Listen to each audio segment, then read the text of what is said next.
City of Angels off the Pacific Ocean. Good morning, good evening, wherever you may be across the nation, around the world. I'm George Noory, and welcome to Coast AM. Boy, do we have a blockbuster program for you tonight. Next hour, Michael Horn joins us, Planet X, pending earthquakes, and so much more, including the Billy Meier cases.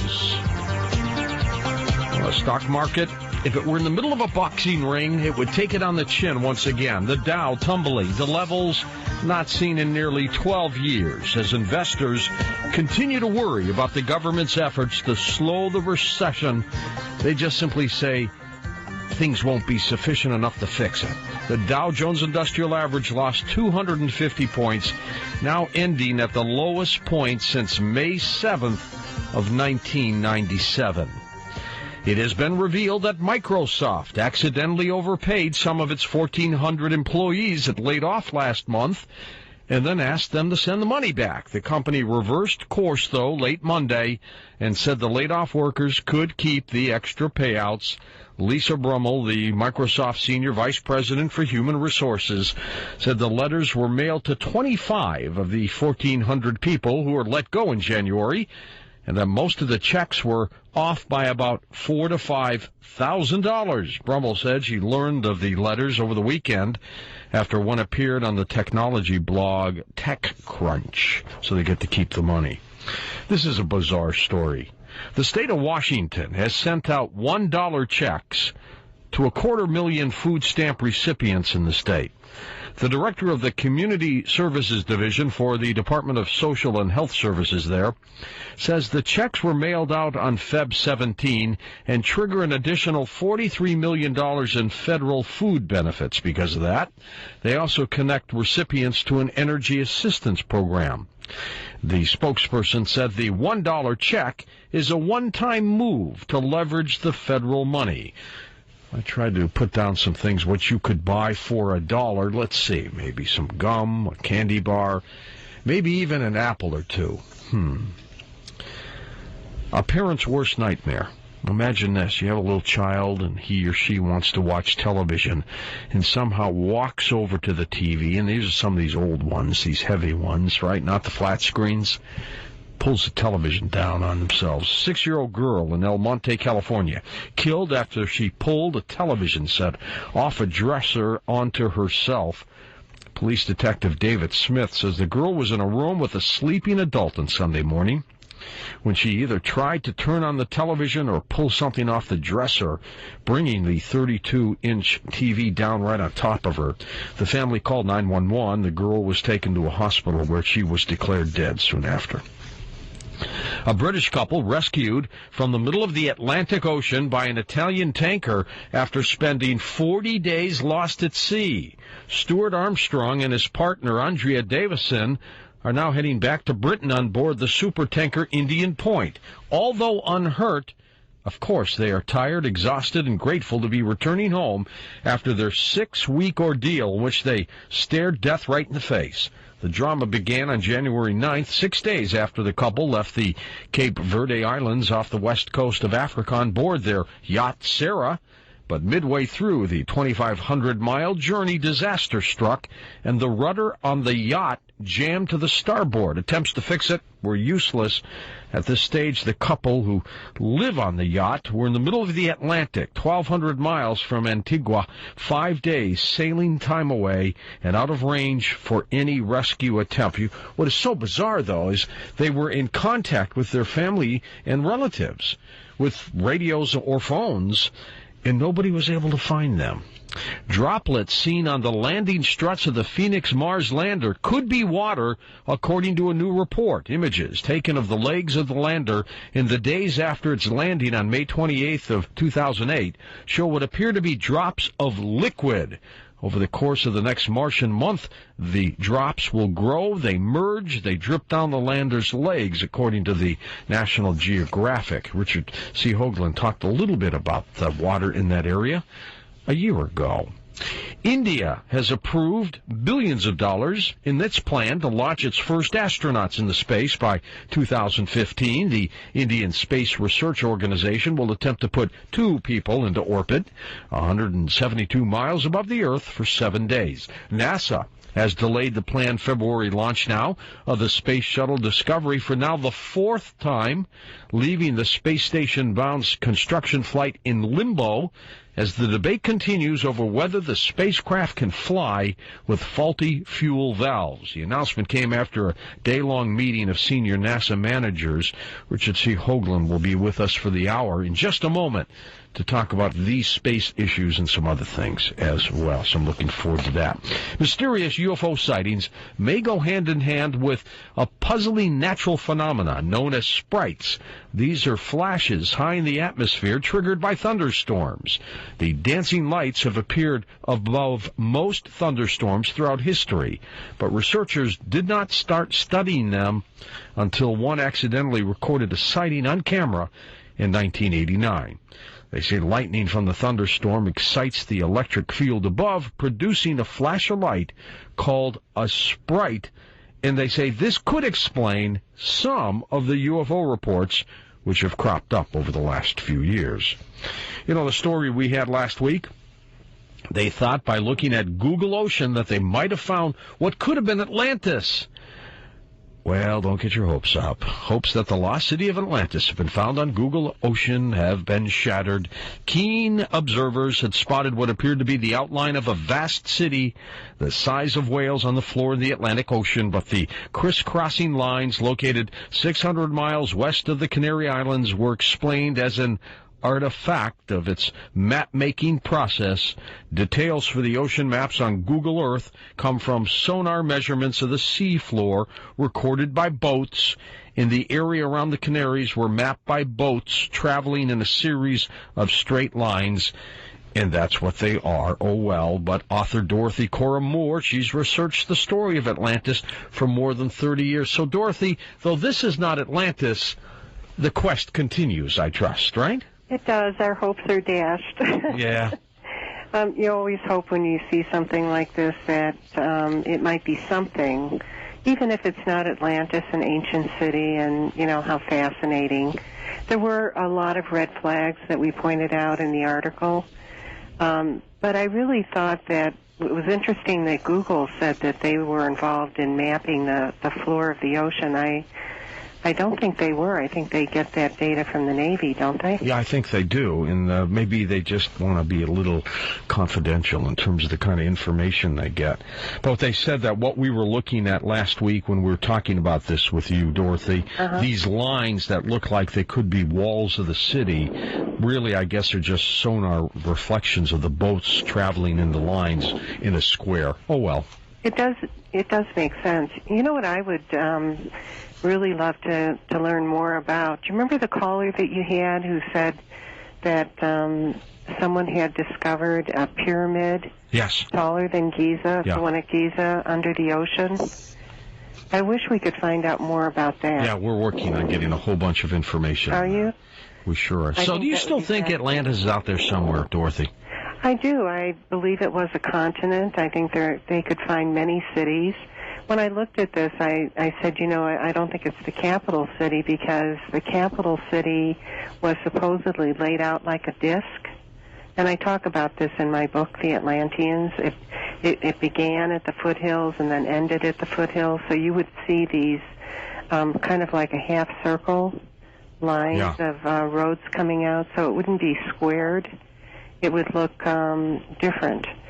And I really do believe that, as Edgar Cayce promised us, that Atlantis will rise. I hope so. Maybe one day this will happen.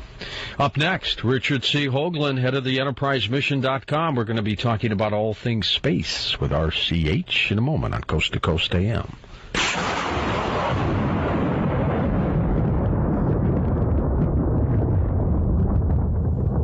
Here's a simple question. What do you love best about your significant other? Are those little things that make them who they are? They're just about perfect, right? But you know, you don't agree on everything. You want to see a movie. He wants to watch the game. She prefers Italian. You'd like a steak. And every night, you go to bed with a mattress that isn't really right for either of you. In fact, did you know that 9 out of 10 couples disagree on the firmness of their mattress? Well, I have the answer. It's the Sleep Number bed by Select Comfort. Visit a Select Comfort store today to find your Sleep Number setting. Mine is 90. Experience the difference a Sleep Number bed makes. Call 1-800-SLEEP-45 today for more information, including a free DVD and brochure with complete details on model sizes and options. More than 400 stores nationwide. There's a Select Comfort right around the corner. Find yours today. 1-800-SLEEP-45. That's 1-800-SLEEP-45. Men and women, if you've got 10 to 30 pounds or more to lose, please listen carefully. Guys, many of us tend to overeat. We eat too much red meat, fast foods, and processed foods. This keeps the belly flabby and keeps our bodies overweight. Ladies, have you ever said, I feel fat today? Or do you have this bloated feeling? And how many of you have been trying to lose the same 10 to 20 pounds for years? There's a healthy and faster way to lose weight than any diet pill. It's called EverCleanse, a clinically proven weight loss and detox formula that helps you lose weight and get rid of the 5 to 25 pounds of waste that some experts say is trapped to the colon walls like spackle or paste. 2 weeks of EverCleanse may be equal to months of dieting. It's simple, too. Natural, tasteless crystals that dissolve in any food or beverage. EverCleanse will flatten out your midsection, reduce love handles, and bellies and bloating have been disappearing in just days. You see, EverCleanse gets rid of the weight you can't take off by exercising or starving yourself on a diet, and it's not something you have to take for the rest of your life. Visit us at evercleanse.com or call now to receive a very special offer. Call 1-800-235-1625. That's 800-235-1625. Call now, 800-235-1625.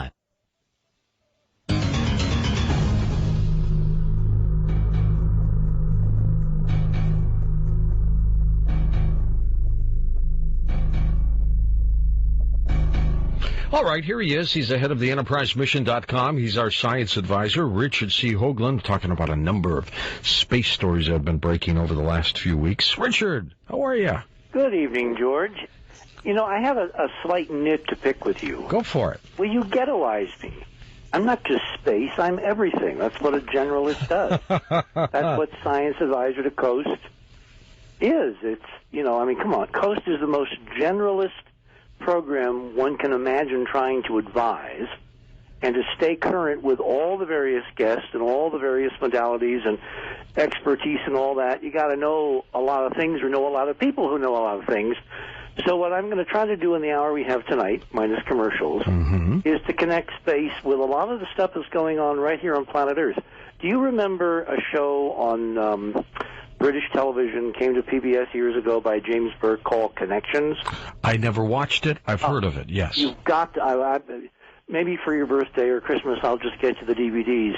Because what Burke did was a brilliant expose of how apparently totally unrelated things, in fact, are connected. And so you may think that the Iridium satellite crash upstairs a few days ago has nothing to do with Tim Geithner and the financial crisis on Wall Street. Wrong, paleface. Oh, you got to tie this together. Well, it's all connected, and we need to stand back. Remember, this show it boldly goes where no one has the guts to go except you ever before, and Art Bell. Yes. And as such, we would be doing our audience a disservice if we didn't provide the countervailing points of view and data and discussion and background info that gives perspective to things they're seeing on, you know, places like Larry King or Chris Matthews or, you know, O'Reilly or any of the commentators on, you know, cable TV, which is where they get most of their news these days. Reading has become a lost art. All right, but tying the satellite collision, if it was one, into the economic crunch, I've got to see how you do this. Well, apparently I've got your attention. Good. Yes, so where do you want to start? Well, first of all, let's do this quickie thing on this story about scientists saying water may exist on Mars, which, again, how many times do they have to say this, Richard? You've been saying it for a million years, but every story we have had over the past couple of years, they talk about water on Mars. Yep. But here we are again about, literally, when you go drip, drip, drip, apparently we've got droplets on the landing struts of the Phoenix Mars lander. Okay, let's take our audience back in time, you know, the Wayback Machine, and go back a couple of years ago when there was a very interesting anomaly with the rovers on the planet Mars. Particularly the Opportunity rover, which is in a place called Meridiani Sinus, the central bay up on Mars, kind of close to its central meridian as established by the International Astronomical Union. when these little guys were launched back in 2003, it was projected they would have about a 90-day lifespan, not because they would break, but because they would run out of juice. Right. It was projected that the gently falling dust from the ever-pink Martian skies, where it has not rained in millions and millions of years, would coat them with a layer that would preclude solar power getting to the panels, getting to the little solar cells, charging the batteries, keeping the instruments warm, keeping the, providing the energy to propel the rovers across the ground so they could drive, move the instruments, take pictures. They would basically come to a grinding halt because they would die of lack of power. And then in 2004, toward the end of 2004, well past this drop-dead date as projected by the scientists who put them together, they had some remarkable things happen, particularly the opportunity where the power had been going down and down and down and down as projected, the dust collecting. Mm-hmm. You could see it in the pictures when they do their top-down looking panoramas. They got this Q computer program which allows you to actually see the entire lander in a panorama by putting various mosaics of the images together. Right. Suddenly, the panels got cleaned, and the power shot up almost to 100%, almost equivalent to the day when they opened up the landers and rolled off the device that took them to Mars. It's like someone came by with one of those hand dusters. Exactly. And Except, of course, that's not where we're going. No. So there was a huge amount of interest on the part of some of us. There was a more than interesting lack of interest on the part of some of the JPL scientists, particularly Steve Squires. He had written in his, various papers and book on this whole mission that the power limiting problem of the solar panels was really a shame and a tragedy, because if that didn't curtail the mission, they could keep going and going, like Energizer Bunny. Yep. So suddenly there's this amazing miracle that happens on Mars, and Squires and the other guys seem to be totally disinterested. It was like, huh? I mean, this was the limiting factor, and these things are still doing amazing science. They're incredibly cost-effective. They've lasted now 5 times longer. No, I'm sorry, 20 times longer. Oh, way, yeah. Than they were projected to, which means you take their price, their sticker price, and you slash it by a factor of 20. I mean, they're getting down to where they're the bargain basement rovers. Yep. And it's because of this mysterious cleaning set of incidents that have occurred both with Opportunity and with Spirit. And for months and months, there was no official explanation of what could have gone on, nor even an interesting lack of real interest. It's raining, isn't it? Well, what I said when I came on coast the night this all broke was, look, I live in a desert. Anyone who lives in a desert knows you get the incredible swings of temperature between day and night. At night, you get really cool temperatures because of what's called radiational cooling. Yep. And you get condensation. If the atmosphere on Mars has stuff in it like the atmosphere of Earth does, which it does, it's called water vapor. Even though the temperatures are radically different in terms of absolutes, the relative temperatures create a condensation potential. And what I said was, anybody who lives in the desert out here in the Southwest can go out and look in the morning, particularly in the summers, where you get dust on your car, and then you'll come out in the morning and you'll see there's all these little spots on the windshield. Not a clean car, but the dust is gone. Exactly, and it's because what happens is the cold surface condenses the water vapor. It eventually produces droplets. The droplets on the slanted windshield let the droplets slide down under gravity and collect, and the bigger they collect, the faster they slide, and they basically scour the dust with them, and it accumulates at the bottom of the windshield. So I said that's probably what was going on Mars. Very good. And then so we may have evidence with the Phoenix Mars lander by looking at that. Now we flash forward the film, and we got a little lander that landed near the North Pole, 80-some degrees north, and we've got photographs, actual time-lapse photography of these droplets collecting and coalescing and getting bigger and sliding down the round pole-like appendage of the legs, of the shock absorber legs. So, bingo, model confirmed, and yes, Hoagland was there first. I'll give it to you. Thank you. I'll give that. I'm going to keep a scoreboard. You should. And so far you've got a lot of marks up on that scoreboard. It's called science. You do. When we come back from the break, I want to talk about the shuttle and another delay. But let me ask you this. So Stu sends me an email today, and he says, I caught Richard. He's wrong. He said on the air that when these two satellites collided, that the odds of this happening were trillions to 1. I found out that it's 1 in 50 million, and he cites an article from the Space Review. Yep, well, I read the article. Thank you for forwarding. Yes, sir. And the article is excellent. It's by a former Air Force officer who was actually at NORAD, deep in Colorado Springs, Cheyenne Mountain, who tracked this stuff and who knows his soup, his probabilities, his satellites, etc. And the article was written by this Air Force guy, but he was quoting a guy named John Campbell, who was the vice president of the Iridium Corporation, which had one of the satellites that collided with the Russians. Right. And it was the vice president of Iridium that quoted those odds, I think about 2 years ago in some kind of a conference on satellite problems and potential risks and all that. Now, here's where things get interesting. When you're calculating probabilities, you have to go from the general to the specific. What Campbell's number referred to was any satellite hitting any other satellite at any time. What his number did not refer to, George, was the specific satellite, Iridium 33, and the symbolic significance of that number. Now, you tend to smile when I mention these ritual numbers. I do. But what you don't take into account is that if you were to go to the Homeland Security website tonight, or as I'm sure our audience can do right now, you would see that we have an established database of terrorist activities by Al-Qaeda and others built around ritualistic numbers. True. It's there in the literature. What I've been saying for years is there are these compartmental factions that for some cockamamie reason use these numbers, these rituals, these formulas to conduct operations.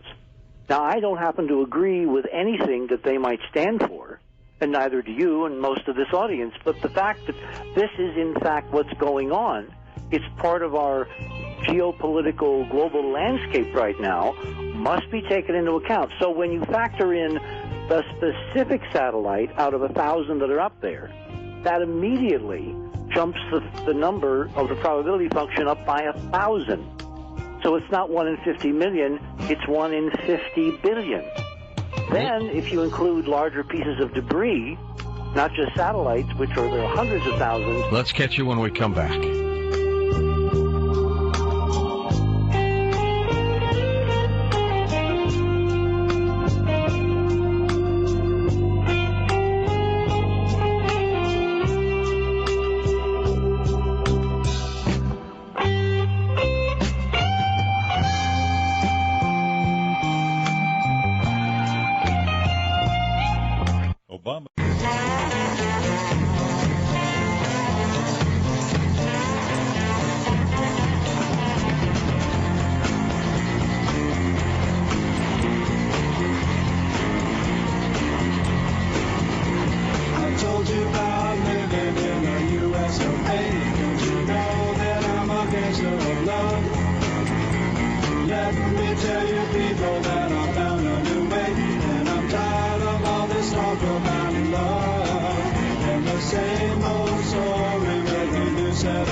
Coast to Coast AM with George Noory. Yes, another delay of the space shuttle. So we're going to check in with Richard C. Hoagland about that and talk with him about some other issues right here, next on Coast to Coast AM.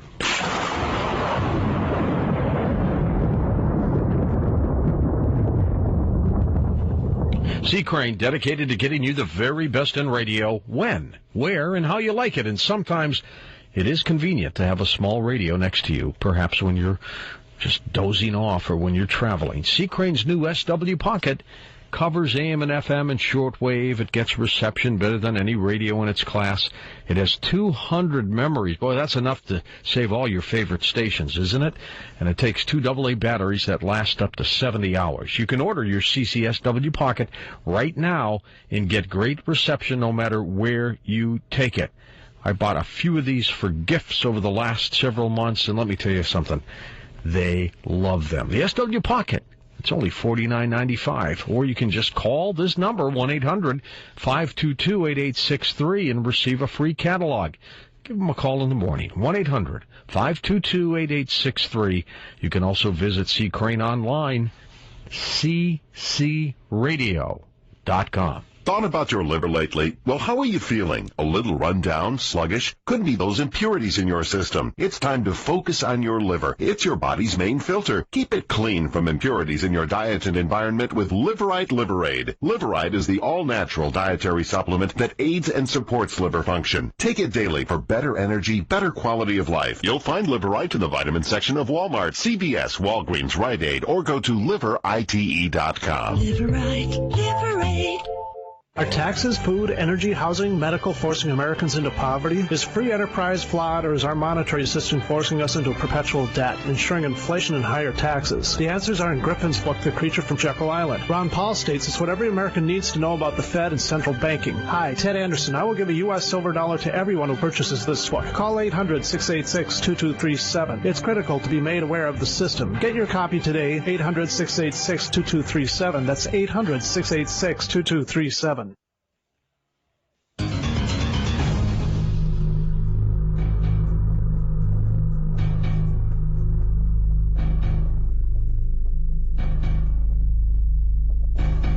I'm George Noory. This is Coast to Coast AM. We're back with Richard C. Hoagland, head of the EnterpriseMission.com. So, Richard, let's let you wrap up. First of all, you were explaining how you were wrong about your probability. No, I was explaining how I was right. The fact is that if you look at the real numbers, that 1 in 50 million is for everything up there hitting anything else up there.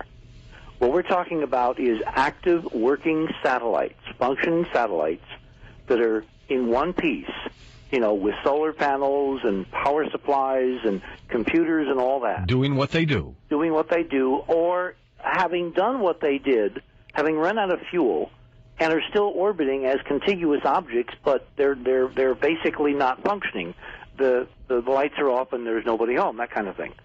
So the odds against two of those things colliding is literally trillions to one. So what that means, and why that's important to anybody listening, is that this collision could not have been, under any conceivable circumstances, accidental. It was deliberate. Why? Now you ask the crucial question. So let me not answer that right away, but get back to it by way of the shuttle story. All right. Here we got another delay. Because you now know we have another delay, a fourth delay of this mission. Ostensibly, NASA's been putting out press releases and having meetings about the safety of the shuttle going up because of these 3 valves that are in the external tank that basically modulate hydrogen pressure in the tank. And they actually look like and function a bit like the poppet valves of your lawn sprinkler, that pop up and go this little where they spray water around. Mm-hmm. So they basically come up and function when they're under pressure. They found a few weeks ago, as they were getting ready for this flight, that on the last flight in November of last year, they'd had a piece of one of these valves break off in the tank. Now, because of the extraordinary pressures and the velocities of the hydrogen and the RPM of the turbines and the engines and all that, if you have a little piece of aluminum floating around in those lines, moving at those speeds, oh, you got a problem. You could have one hell of a bad hair day. You could literally puncture a line, rupture the hydrogen flow, have a huge flood of hydrogen in the engine, have an explosion, and lose the crew. Bingo. Just like that. All in milliseconds. 1,000th of a second is a millisecond. So they are seriously concerned.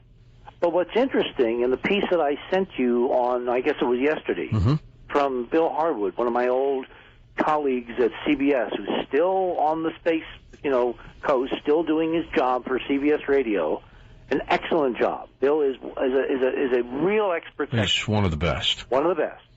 He wrote a story, which I sent to you, saying that after this meeting, all-day meeting on Friday, to decide whether they would launch the next shuttle mission on the 27th, after the 3 previous delays, he and everybody else who knows anything about this were very surprised that they didn't come to a conclusion, that they basically punted.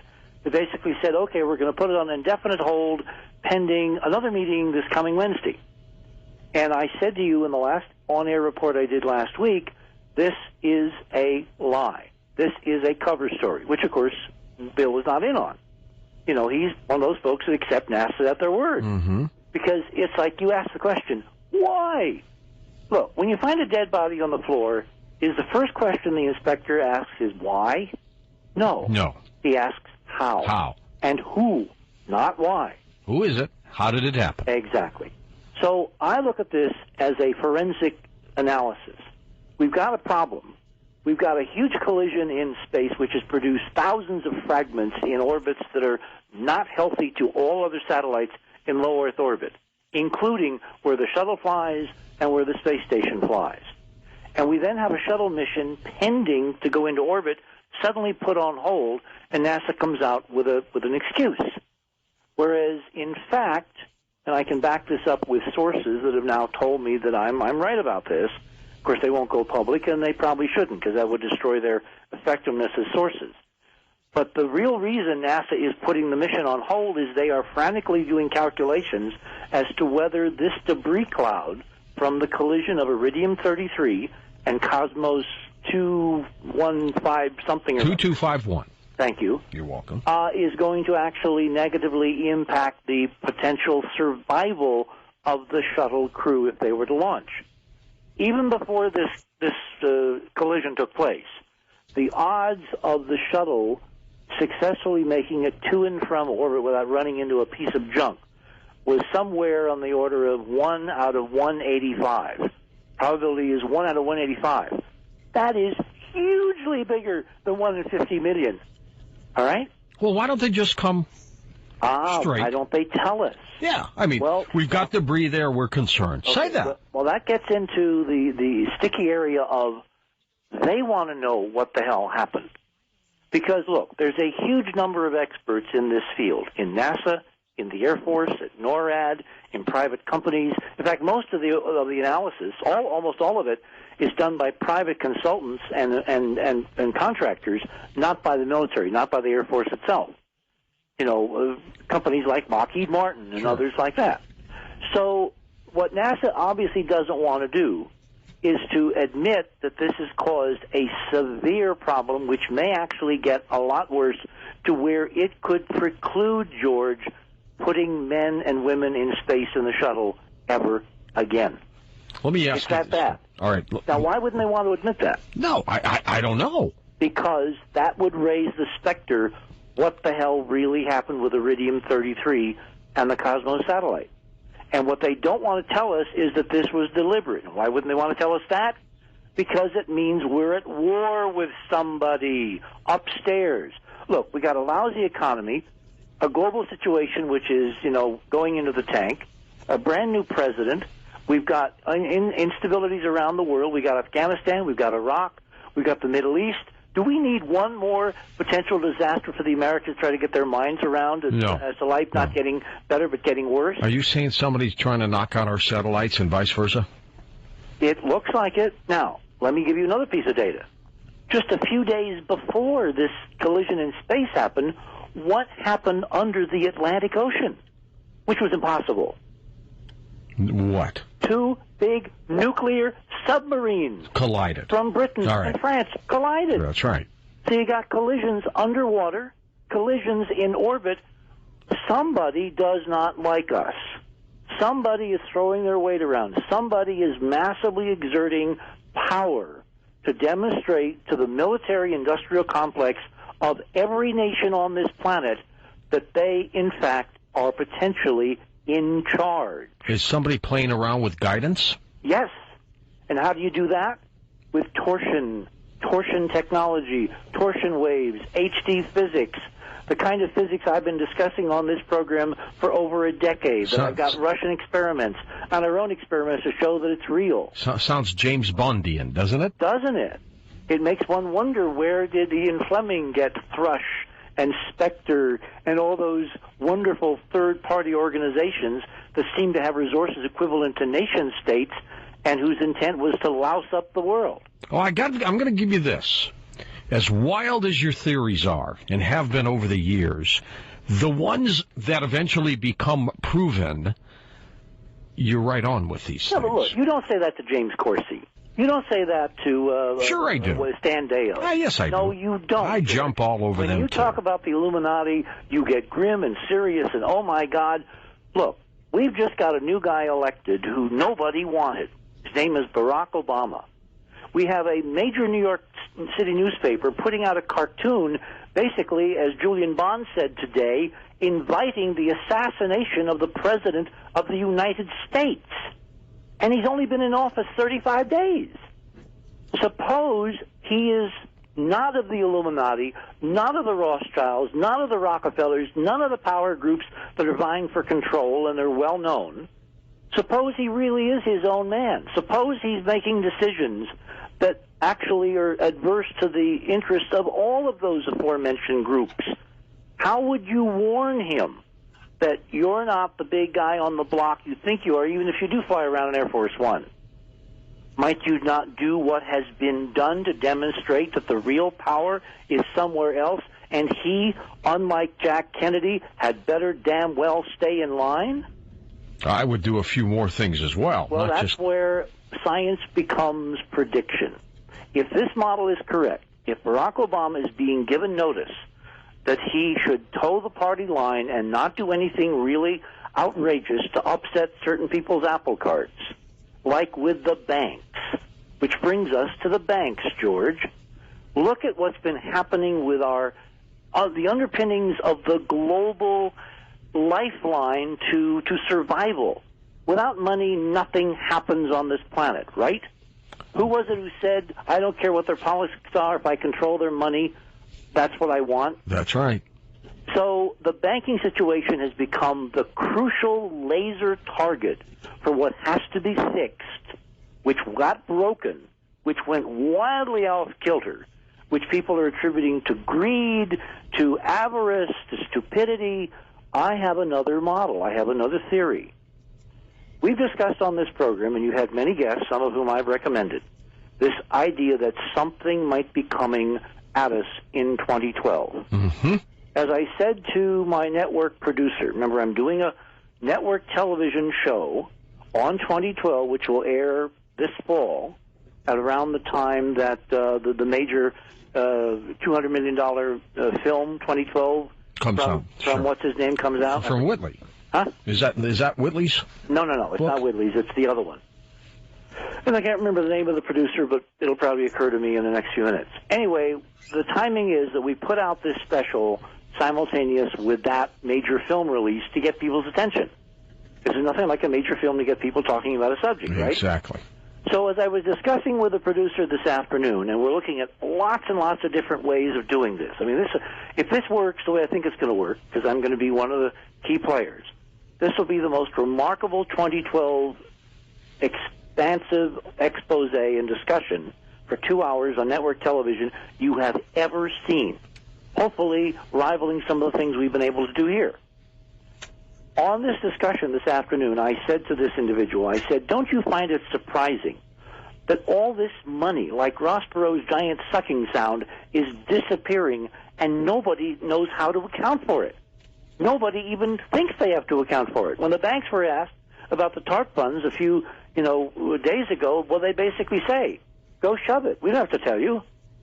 And they don't. Robin just gave me a note. It's Roland Emmerich who's doing the 2012 thing in November. So, and by law, when they constructed the legislation to give them the money, they don't have to. Okay, here's a model. If you knew that the Earth was going to encounter some extraordinary crisis, global crisis, around 2012, and you were in governments all over the world, as well as in the key parts of the private sector, and you basically had thrown up your hands at doing anything about 6 billion people on this spaceship, as Bucky Fuller used to call the Earth, what would it look like? What would it look like in the mainstream? You'd have various projects that would be suddenly appearing, doing interesting things for the future, like the seed storage bank in the Arctic, right? Right. Like the guy who proposed, and when I tell you the background of this guy, which we don't have time to tonight, that we put some kind of a survival cache of information and seeds and other things on the moon as a hedge against disaster for the planet. I now found something called the Humanity Reconstruction Project, which is looking at a series of ideas as hedges against global planetary catastrophe. And how about the location in Denver for this backup government? Exactly.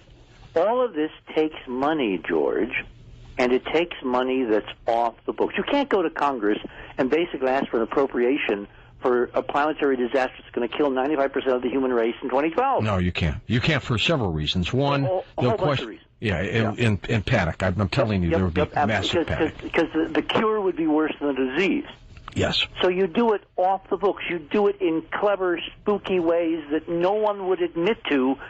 And frankly, I'm very concerned that the problems we find ourselves in financially tonight are because somebody has been sucking money with a huge vacuum into these private arenas as a hedge against what might be, again, in their perception, which we must separate from reality, could be coming down the road in 2012 or thereabouts. If this is true, there's an urgency to grab even more money, which is what Absolutely. They apparently are doing. Now, the Iridium Network, remember what I talked about last week? The Iridium Network was one of the backbones, still is, because they've got 65 satellites still up there, plus spares, is one of the backbones for these electronic funds transfers between these major banking and Wall Street institutions. Oh, isn't that coincidental? There is your connection, George. So now the probability has gone up by how many other institutions are there in the world that use satellites to communicate? What are the odds that it would be the one satellite in the one network handling all these huge electronic transfers of trillions of dollars that would have a collision with a Russian satellite out of all the satellites up there that it could have hit? In other words, you begin to get to where I want more data on my board because I think I could be right about this one, too. And I hope you're not. But I hope I'm not, too. But as a responsible scientist, as a responsible public figure, as a science advisor to Coast, as a producer of this extraordinary special, if we make it work, it's my responsibility to look in every direction, to pick up every rock and see what crawls out, and to present to this audience and others an appropriate assessment after we have weighed the evidence. I've got to tell you, you do weave something very fascinating to contemplate. Well, I'm trying to speak truth to power. And the powers are powers that are not in public view. I mean, there's no question the money has been misappropriated in most cases. Remember what Tim Weiner, that great author who wrote the book on the first Black Ops project? Mm-hmm. What was the watchword of Dark Mission is the lie is different at every level, right? Yes. The watchword of Tim Weiner's book was follow the money. Follow the money, and when you look at the amount of money that's going somewhere, and no one knows where it's going, that right there should raise everyone's red flag in this audience, who, of course, are more fortunate than the mainstream because they have been looking at the unbelievable for years and are used to picking up these rocks and seeing what crawls out. Isn't it interesting, too, that they're now trying to break down the Swiss privacy in the banks and to try to get information out of them? Well, remember, if there is a force malevolently that basically wants us to die, there has got to be, if you think of this in terms of cosmic or metaphysical or religious terms, there has to be a counterforce that gives us a fighting chance to actually win, right, to change the future. And so this idea that Obama has brought in about public transparency, what was the first act that this man did literally sitting at that little desk in the executive office building the day after his inauguration. He's been signing executive laws for us. And what was the executive order, which was number one? All right, tell me. Freedom of information. Retroactive through all the previous decades of previous administrations to try to keep an account, to look at, so institutions like NBC, CBS, ABC, Fox, Coast, whatever, can under FOIA file and get access to information if it exists that's in public, trust, but is not now currently being presented. Look, what you just hit it on the head. If it exists, maybe it's been taken out, or shredded, or has been privatized. Or privatized. Remember what Ed Mitchell said about the whole UFO phenomenon? Yep. And I disagree with Ed on many things. I agree with him on many things. And the one thing he said, which is absolutely true, and most of your other experts in the UFO area, like Stanton Friedman and others, have Richard Dolan, have agreed with this. The way they kept the UFO secret is they privatized it. Like the Halliburton stuff in Iraq. So what we really need is a review of where does private money start and stop and the public discourse and responsibility begin. And I'm not so sure, Richard C., we're ever going to find out. Well, I'm more optimistic. I see 1 month into the Obama administration, I see a lot of positive signs. I had a communication from one of my sources tonight that I can't reveal yet, but which is extraordinarily positive given the people that he was talking about who Obama has tapped to do certain things. And as this unfolds the next few weeks or months, I may be able to give you some insight into that, but it's a very positive mark in the Obama column that says, A, he is for real, B, he is threatening the powers that be, and C, he needs all our prayers as no one in that office ever has. More to come. We'll be back in a moment as we talk with Michael Horn on Coast to Coast AM.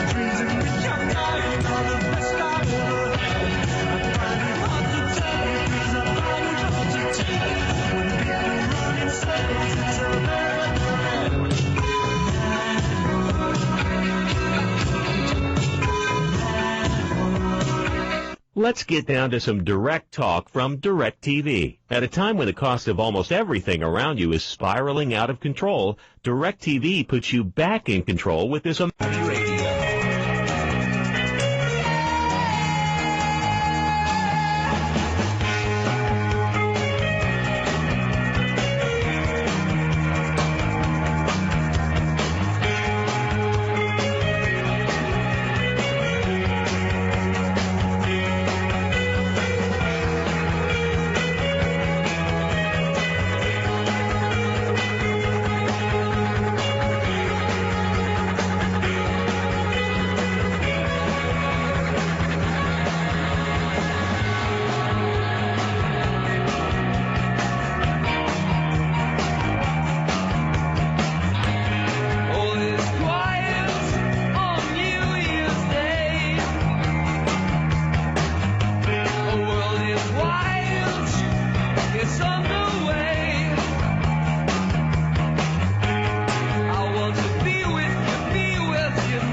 Somewhere out there, this is Coast to Coast AM with George Noory. Well, a 78-foot piece of rock is going to miss us by the distance of a couple moons. Not close, but then again, not that far. So we're lucky we dodge another one. In a moment, Michael Horn joins us. We're going to be talking about some incredible Earth changes with Michael, including Planet X. Get some updates on the Billy Meier case as well. He's next on Coast to Coast AM.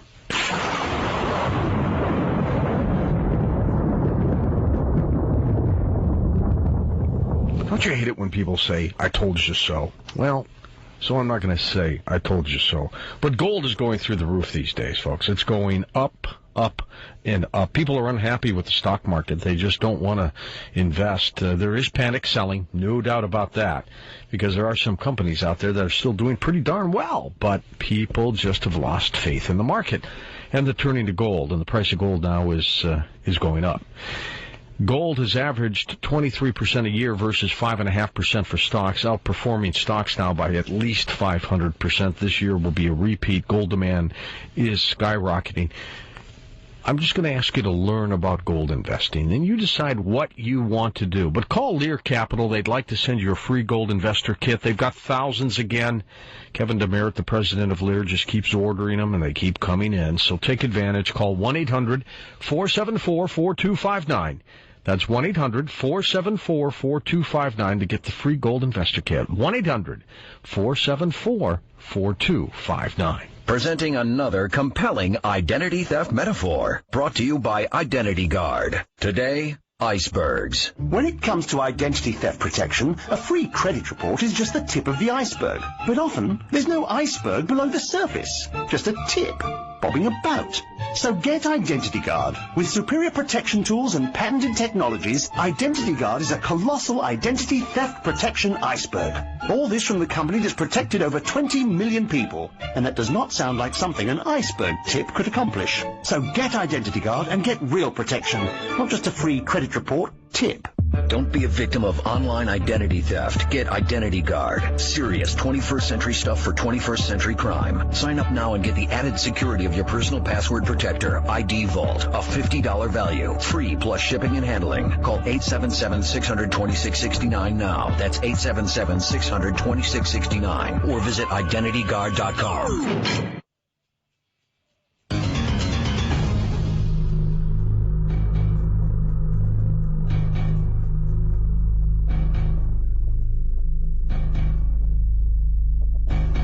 Michael Horn is the authorized American media representative for the Billy Meier contacts, which he has researched since 1979. He's a writer, producer of the documentary The Silent Revolution of Truth, as well as a writer, producer, and narrator of the DVD series The Meier Contacts, The Key to Our Future Survival as well. Michael Horn, back on Coast to Coast AM. Michael, how are you?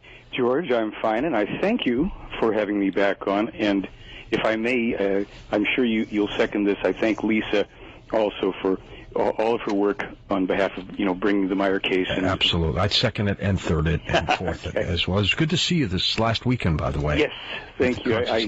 I ran up there. I heard you were there, and I ran up, and that was our first meeting face-to-face, but we've encountered each other several times in my 10 appearances on Coast to Coast. Absolutely. Well, it was kind of neat because, you popped right in. We had all these people around us, and I knew who you were, but you never know for sure when you're meeting someone for the first time like that. And I want to thank you for coming up to say hi. Well, it was also a relief because you knew who I was, and that made me feel better about knowing who I was, too. Oh, absolutely. Yeah. Absolutely. Hey, you always know it's a poor talk show host that after you've been on so many times, if you had introduced yourself and I went, who?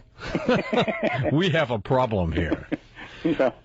Tell me a little bit, Mike. We have lots to talk with you about today. Yes. Lots, even beyond the Billy Meier case, because you are looking at a number of other issues. But tell me a little bit more about you. We've got some new listeners by the thousands are coming on now across this planet, in all shapes and sizes and walks of life. They're picking us off as Streamlink in Australia now. They're all over the place.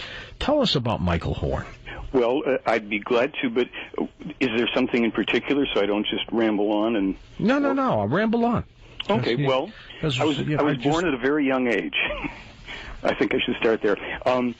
My background is in the arts and in music and in a variety of areas. I got involved with the Meier case in 1979 when I saw the first photo book on it. I've written and produced music. I've invented things. I've worked as a salesman, all sorts of stuff. And even now, simultaneously with the work on the Meier case and the film that just came out last year, I am the co-producer and co-director of a new film on a completely unrelated topic, or at least seemingly unrelated topic, a film that I made with my daughter. And we finished it in December. I submitted it to a film festival, and we won an award already, and it's just coming out. And I'm glad to be able to talk about it because it's something that is seemingly so different than UFOs. But the Meier case itself is less about UFOs than it is about some very fundamental, very human issues. And so my other film actually is compatible in that way. I've I've been a painter, a designer. I started the frivolous, still ongoing fashion fad of fingernail art. Did you do that? Yeah, in the 60s in New York City. Does that include toenails, too? Well, that people took it and ran, no pun intended, ran with it. But because there was a woman at the Conscious Life Expo who had her toenail painted somewhat, and I guess it's a fad thing now. Not a fad thing, but a fashion thing now. Well, yeah, they've been doing it for 42 years. I mean, that's when I started the fad 42 years ago. Jeez. It kind of dates me, but yeah, and I've won awards for songs and different things like that, and I've just kind of had, often by necessity, a kind of eclectic life. A door would close, another one would have to open, or I'd have to saw my way through a wall. Well, isn't that life, Michael? A door does close and another one opens, just when you don't think they ever will. Many times, many times. And so many people nowadays, certainly in our country and other places, are discovering, unfortunately, some rapidly closing doors and upheavals in their lives. And that's another reason I have this other film out, and it's another reason why I do the Meier material. So for me, everything is interlinked. There's a common and deep purpose, and it has to do with human life, our evolution here on the planet, and finding out what's true and what isn't, and what we can do with the information we have. Sometimes we're very attracted to information, but we get it and we know no more what to do with it than we did before we got the information. So I want to be practical in what I do, as well as delving into some interesting territory. Hard to believe. A couple of weeks ago, Billy Meier turned 72 years old. That's right. My gosh. He's been at this for 67 years, since he was a 5-year-old boy. So it is outside of for the most part, it is outside of the scope of our understanding who he is. I don't mean as some special person, but what this life is about for this man, and what it's been like, and the purpose behind it.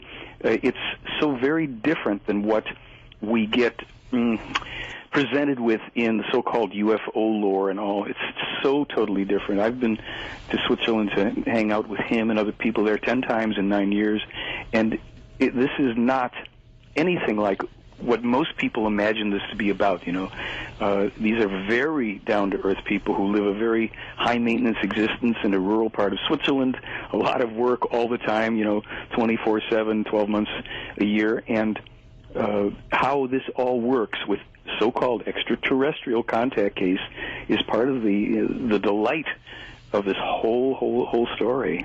This Billy Meier story is truly incredible. He is the source of many controversial UFO photographs and films, and he claims that he's a regular contactee with extraterrestrials who impart for him spiritual and philosophical wisdom. He's made some predictions of a World War III that haven't come to pass yet, Michael, and I wanted to talk with you a little bit about that. He seems to have pushed the dates off a little bit, or at least that's my interpretation. Well, let me see if I can clarify, because what he has reiterated, and what you can find in the material, is that World War III is not a prediction. Maybe I've missed something, but it's a prophecy. And they distinguish between prophecies and predictions kind of like this. A prediction is an event that will occur with a 100% certainty. Very often it's kind of a cosmic nature, like, the movement of a planet or a meteor or the eruption of a volcano that has nothing to do with human activity. A prophecy is a warning about an event that will occur if human beings do not intercede, change their causal actions to create a different effect or result. World War III could have occurred as far back as in the late 80s and 90s, but people around the world, many of whom know nothing about the Billy Meier case, but who are devoted to peace and wanting to not have this kind of a thing, occur in our world, people have been working to try to bring more peaceful consciousness. There's a very concerted effort in the Meier case and very specific things. And all of these things put together have contributed to this event being pushed back. So if I would be worried if I read that there's a certainty of a World War III. And Meier, even in the transcripts, when you read the conversations between, I'll just say it once, the alleged extraterrestrials and Meier, they attribute to him a certain optimism and that he doesn't give up hope for humanity, that people can and will learn and change their ways and not have to bring down that we won't have to bring down upon ourselves things of such unimaginable devastation and magnitude that we unimaginable is the word. I mean, we don't know. There are people in other countries that know it better than we, whose lands have been for long periods of time wrecked by war, in their own, in their homes and their villages and their cities and their countries. We've had a horror in terms of 9/11, but beyond that and beyond maybe going back to Pearl Harbor, we've been relatively untouched. The prophecies state otherwise, and they're very specific about the U.S. They foretell tremendous damage here if we do not change our policies drastically and immediately. And I think that maybe some of that is underway. I would like to think it is. So these are things that could be, not necessarily will be. Right. And if you read, for instance, if you do read some of the, on my website, there's tons of free information, and I always promote that idea because people can delve into this stuff without having to spend a dime to find out whether or not they want to pursue the information in this case and find out if it has meaning to them. The prophecies and the predictions are listed on my website. Those that are available in English, for the most part, are there. And, if you want to go to something specific, we have a section under the prophecies and predictions from 1958 where Meier foretells 2 U.S. wars with Iraq, the second war led by a president who will be the son of a former president, and it will lead to an unbelievable disaster, to torture, and et cetera. Now, that was published in 1958, and in the same set of predictions, he foretells the coming of a disease that he names AIDS. He foretells plastic credit cards, portable telephones, computers and televisions in every home, interlinked electronically. Number 39, I think it is, in that whole series of prophecies and predictions, has to do with countries going bankrupt. Now, that has been up on my website and published elsewhere prior to all this stuff. Sure. In May of 2006, Meier told me that what we're looking at is the collapse of the dollar with profound international implications, because this is the motivating concern underneath our war policies. It wasn't simply acquiring, the minerals and oil, but that underneath this is the collapse of the U.S. economy and its world influence. That's already on the Internet. Someone posted it up there for me in June of 2006. How does Meier know these things and tons of other specifics in a variety of sciences? I think we're talking with Richard Hoagland about, again, discovery of water on Mars. Well, on my website, I've got a copy of, I think it's a press release from August of this year, including information about, early discovery of water on Mars. But there's a paragraph from Meier that we have in books, published copyright, where he's told in one paragraph, in the future your scientists will discover water on Mars. They'll discover that Mars has a hostile to life environment. We discovered there's perchlorate in the soils in August.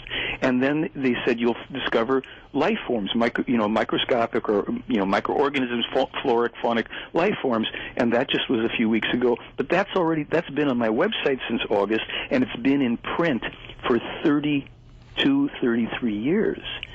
Now, this is the kind of thing that when someone listens to this, I'm telling you that this has been, it's copyright public. We have the books. Wendell Stevens published there, sure.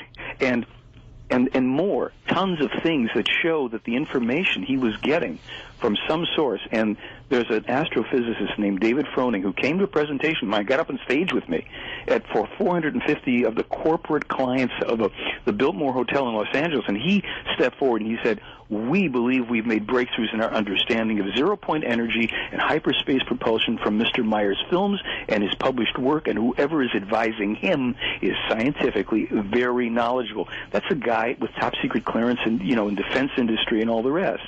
So the people who are skeptics gratuitously, I don't mean people should be skeptical. I'm skeptical of a lot. There's nothing wrong with that. You've got to be, if you're going to find truth, you have to really ferret through stuff and find out what really works and what doesn't. But it is so carved in stone on this. I admit I get personally frustrated at times about stuff, and then I remember something that I'm supposed to pay attention to like everybody else. Don't shove it down people's throats. If you're going to talk about it, if I'm invited on your show and you say, talk about this, George, I'm going to flap my lips on this and answer anything I possibly can, because I want people to know. And now you go to my website, you take a look at stuff, and you figure it out for yourself. And sure, I want to sell 1 million films and books. Everybody does. But you know what? Forget that and read everything for free. It'll take you about a week to go through my website with all the stuff that's there to think through, and you'll know more. And some people really said, you can't be serious. I said, yes, you will know more after you read these documents than anybody, for the most part, in government, astronauts, UFO community. You will know more about extraterrestrials, UFOs, and the nature of this universe than any of those people who are otherwise considered our experts, because Meier got his information from people who've been there and done that and have taken him and shown him these very things. What's the latest, Michael, with the skeptical challenge that was out there? Well, this is a beauty to me. I want to lay it out carefully, and I'll go slowly, and in case we have to stop, I'll come back to it. But in our film, The Silent Revolution of Truth, we put a section where the representative for the Skeptics Organization, Center for Inquiry West Independent Investigators Group, could make his best case against Meier's evidence. And rather than even as an interview, we let him script his whole presentation, and then all I did is I would make some counter commentaries, and we cut it back. Based on his claims, right? Based on his claims. Right. And what that led to was, after the film came out, because I held some things back from, kind of hitting him up with at the time, he had to retract his fundamental premise. This is Derek Bartholomew of IIG, and their premise was that Meier used model UFOs and model trees to hoax his UFO photos, his films, and his video. Now, he tried to show that photos of Meier had different photos with UFOs next to trees were all the same tree. So I waited, and then I said, now look, you've shown some similarities, but why didn't you point out the fact that there's all these dissimilarities in these trees? And if you really want to be fair, why don't you just produce one photo with a model tree and a model UFO and show us how it was done? Right. The next thing that happened was he backed away from that claim, and that article is on my website too, down in that skeptics section or whatever I called it. So that was part of it. Then that upset him, and he went to the producers, the special effects experts for Independence Day, and he said to them, "Hey, Michael Horn is claiming you said that this, were not models, and tell me, he was trying to get them to recant, and instead they said, well, this would be virtually impossible to do with models, and we could do it with, computer-generated imagery. But Billy didn't have that then. He didn't have it. He didn't have Photoshop. So that was a defeat for the skeptic. And then, just as of yesterday, James Deardorff put up a new document that I've linked to, and it shows that the classic Meier shot, it's called the sunlight shot, where there's a UFO, and it's wintertime, it's a barren branch tree, the sun is glinting off this object, and many people, Cal Korff and others, all thought, well, this has got to be a model. We can't see that the branches are actually in front of the thing. Well, James Deardorff shows clearly, without having to, gum anything up or do anything hokey, the branches come in front of the object. That ends the challenge to the case if it hadn't been ended already. Another skeptic had claimed that Meier had used a light fixture and a black curtain. I said, get a light fixture and a black curtain and show us. Duplicate it. Duplicate it. Because you can claim I could say, if I was an opponent of the case, I could say that he simply used, German pasta shells and it's all a hoax. But if I can't demonstrate that, where's the credibility? You just attacking somebody. Demonstrate it. To date, none of these skeptics have been able to do it, and to the credit of one guy in England who tried to duplicate some Meier films, I actually linked to his page there, and I gave him credit for it. I said, at least you, Tony, put your money where your mouth is, and you tried to show this was a hoax. And the guy himself admits, hey, this is way hard to do, and I've got two hands, and it's, 2008 when he was doing this, and Billy Meier, didn't have what I did. I can't do it. So this was... Effectively, the skeptics should learn three simple words, and those are, I don't know. And that would be okay with me. Sure. The last thing they did was they falsified my emails to try and make it look like I had admitted that this was a hoax or something, and they left it up on a website, so I linked to that. And basically, at this point, we have to say, look, there comes a time when we could all actually be very friendly and say, okay, We thought it was a hoax. We gave it our best effort. We can't substantiate that claim. We have to simply say we don't know. Even if we won't admit that it's real, we back away from it. But there's pride and ego in a lot of fields. I have mine. They have theirs. You know, everybody's got their issues.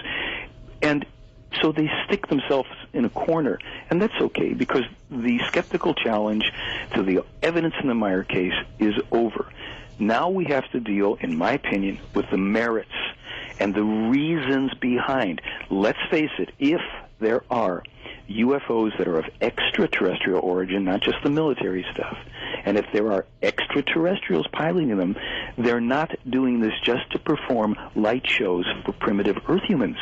There's a reason for this, and my contention is that the reason is to be found in the material, in the information, the guidance, the assistance, the help in the Meier material that now covers more than 24,000 pages, of which maybe 4,000 or 5,000 pages are in English, but enough for us to take the next step. Michael, when we come back, we'll talk a little bit more about the Billy Meier cases, and then we'll get into some very controversial items, such as the next big earthquake.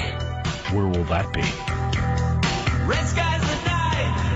Red skies at night. Whoa, whoa, whoa,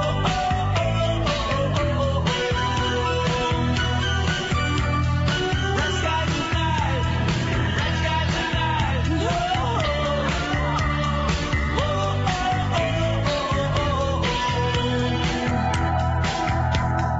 Should have taken warning. It's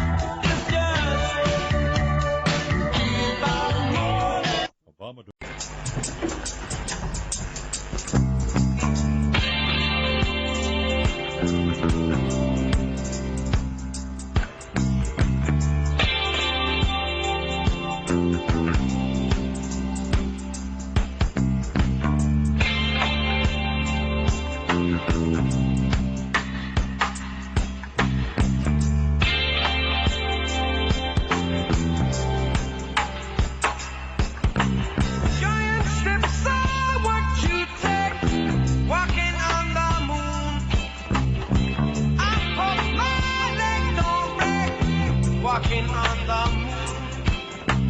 We could walk forever, walking on the moon. We could be together, walking on the moon.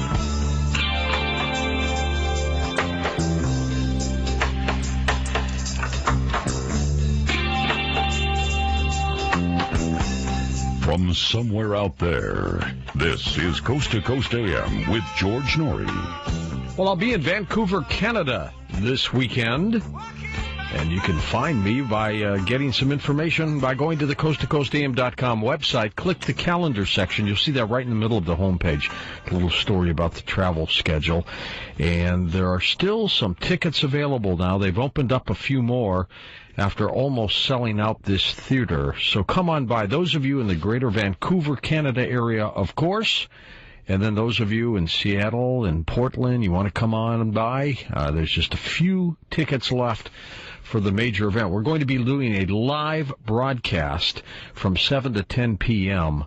Saturday night in the Vancouver area. Whitley Strieber will be our guest live along with Catherine Austin Fitz. This is a special broadcast just for the Vancouver area, but you can see it live right before your very eyes, so come on by.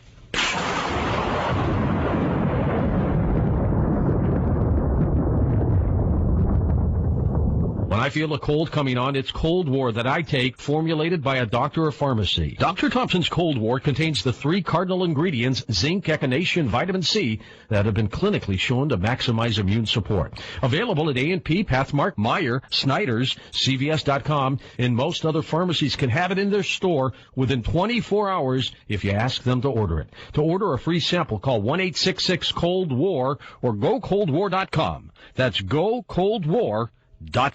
I'm about to present to you a straightforward commercial for Geico, the 3rd largest personal auto insurer in the country.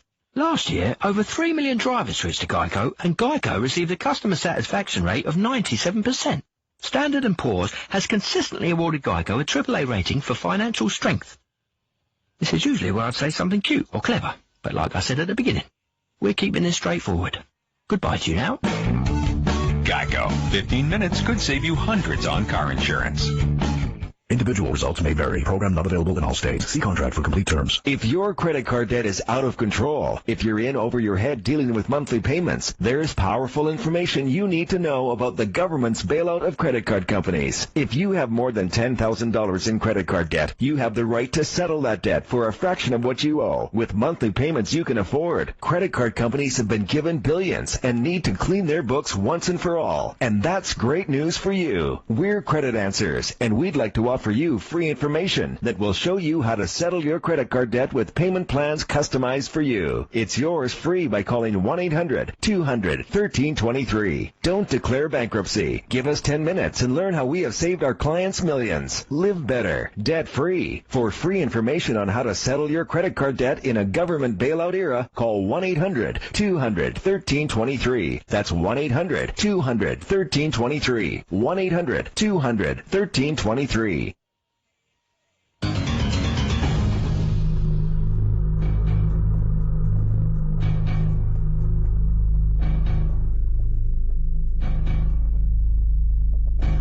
We're back with Michael Horn. We're going to get into some incredible, controversial items in just a few moments here.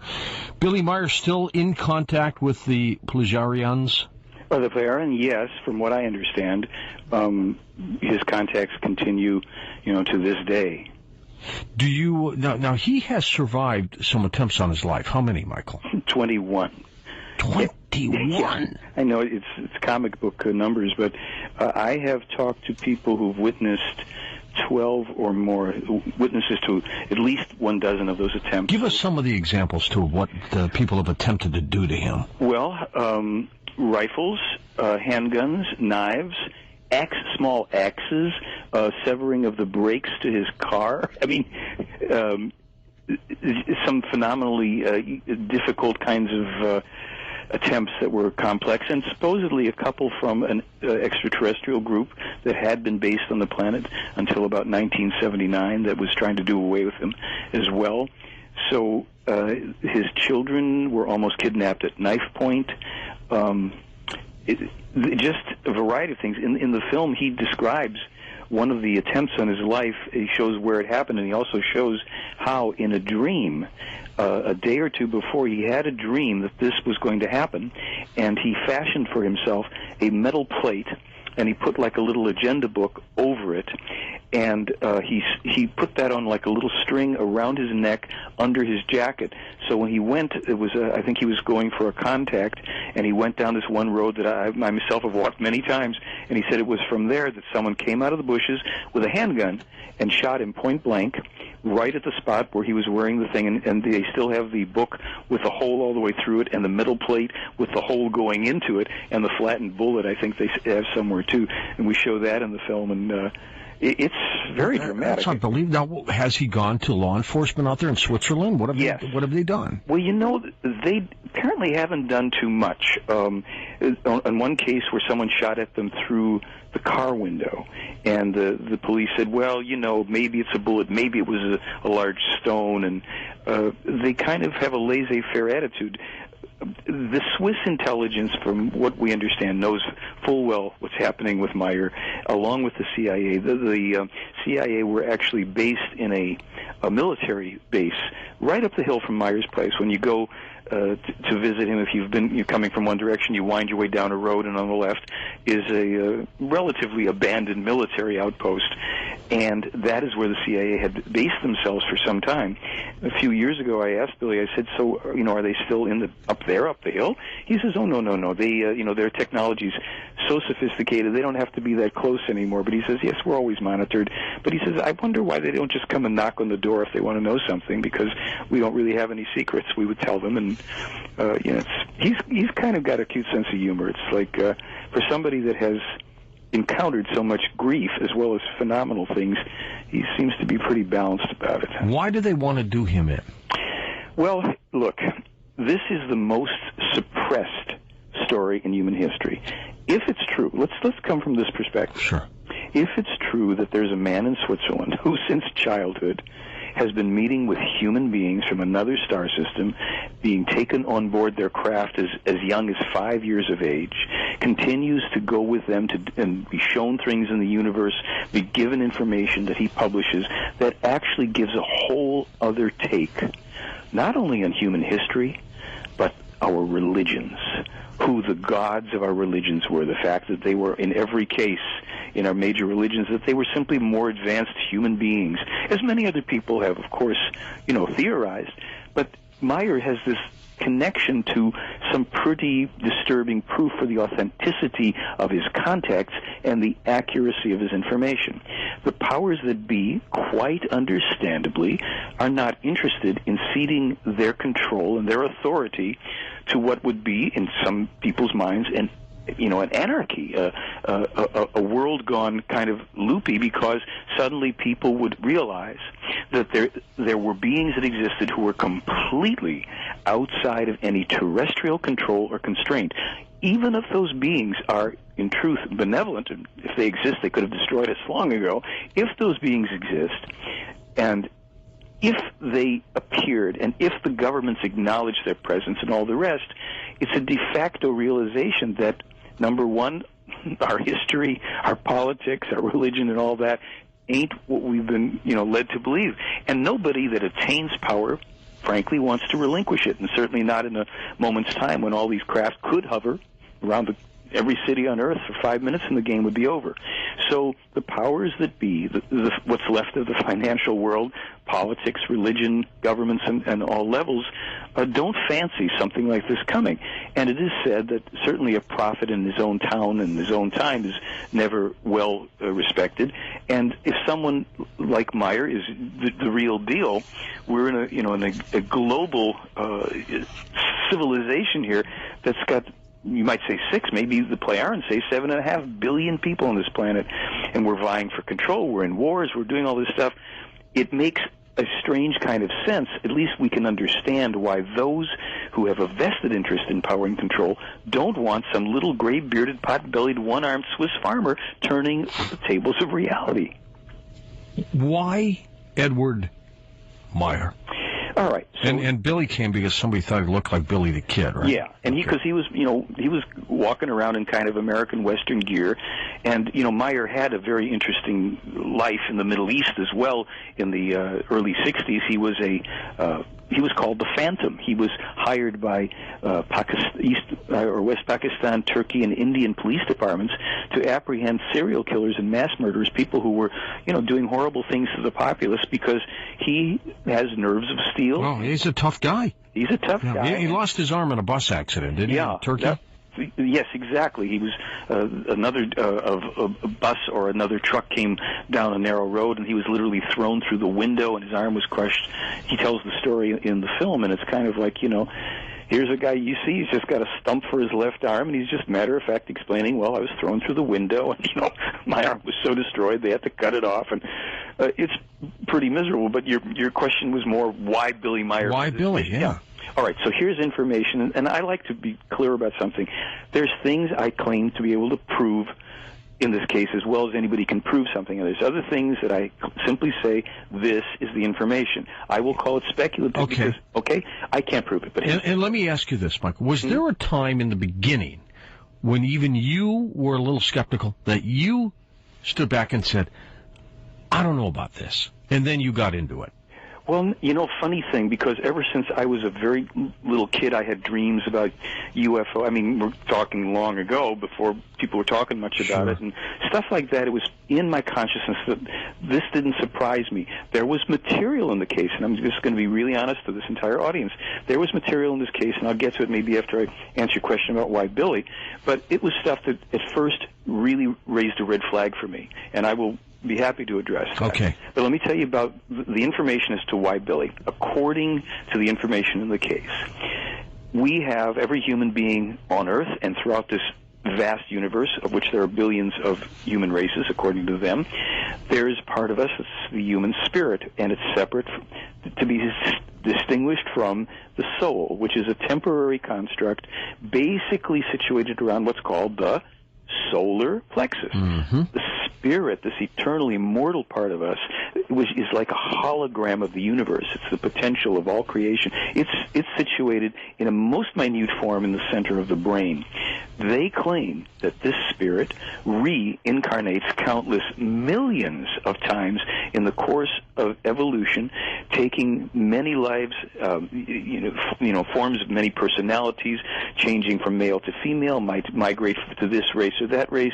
You always incarnate on the planet in which you die, etc., etc., and that they know with certainty that it attaches to the human embryo at the 21st day, the third week, which is why they have a certain perspective on abortion which reconciles our polarity. We discuss this in the film, too.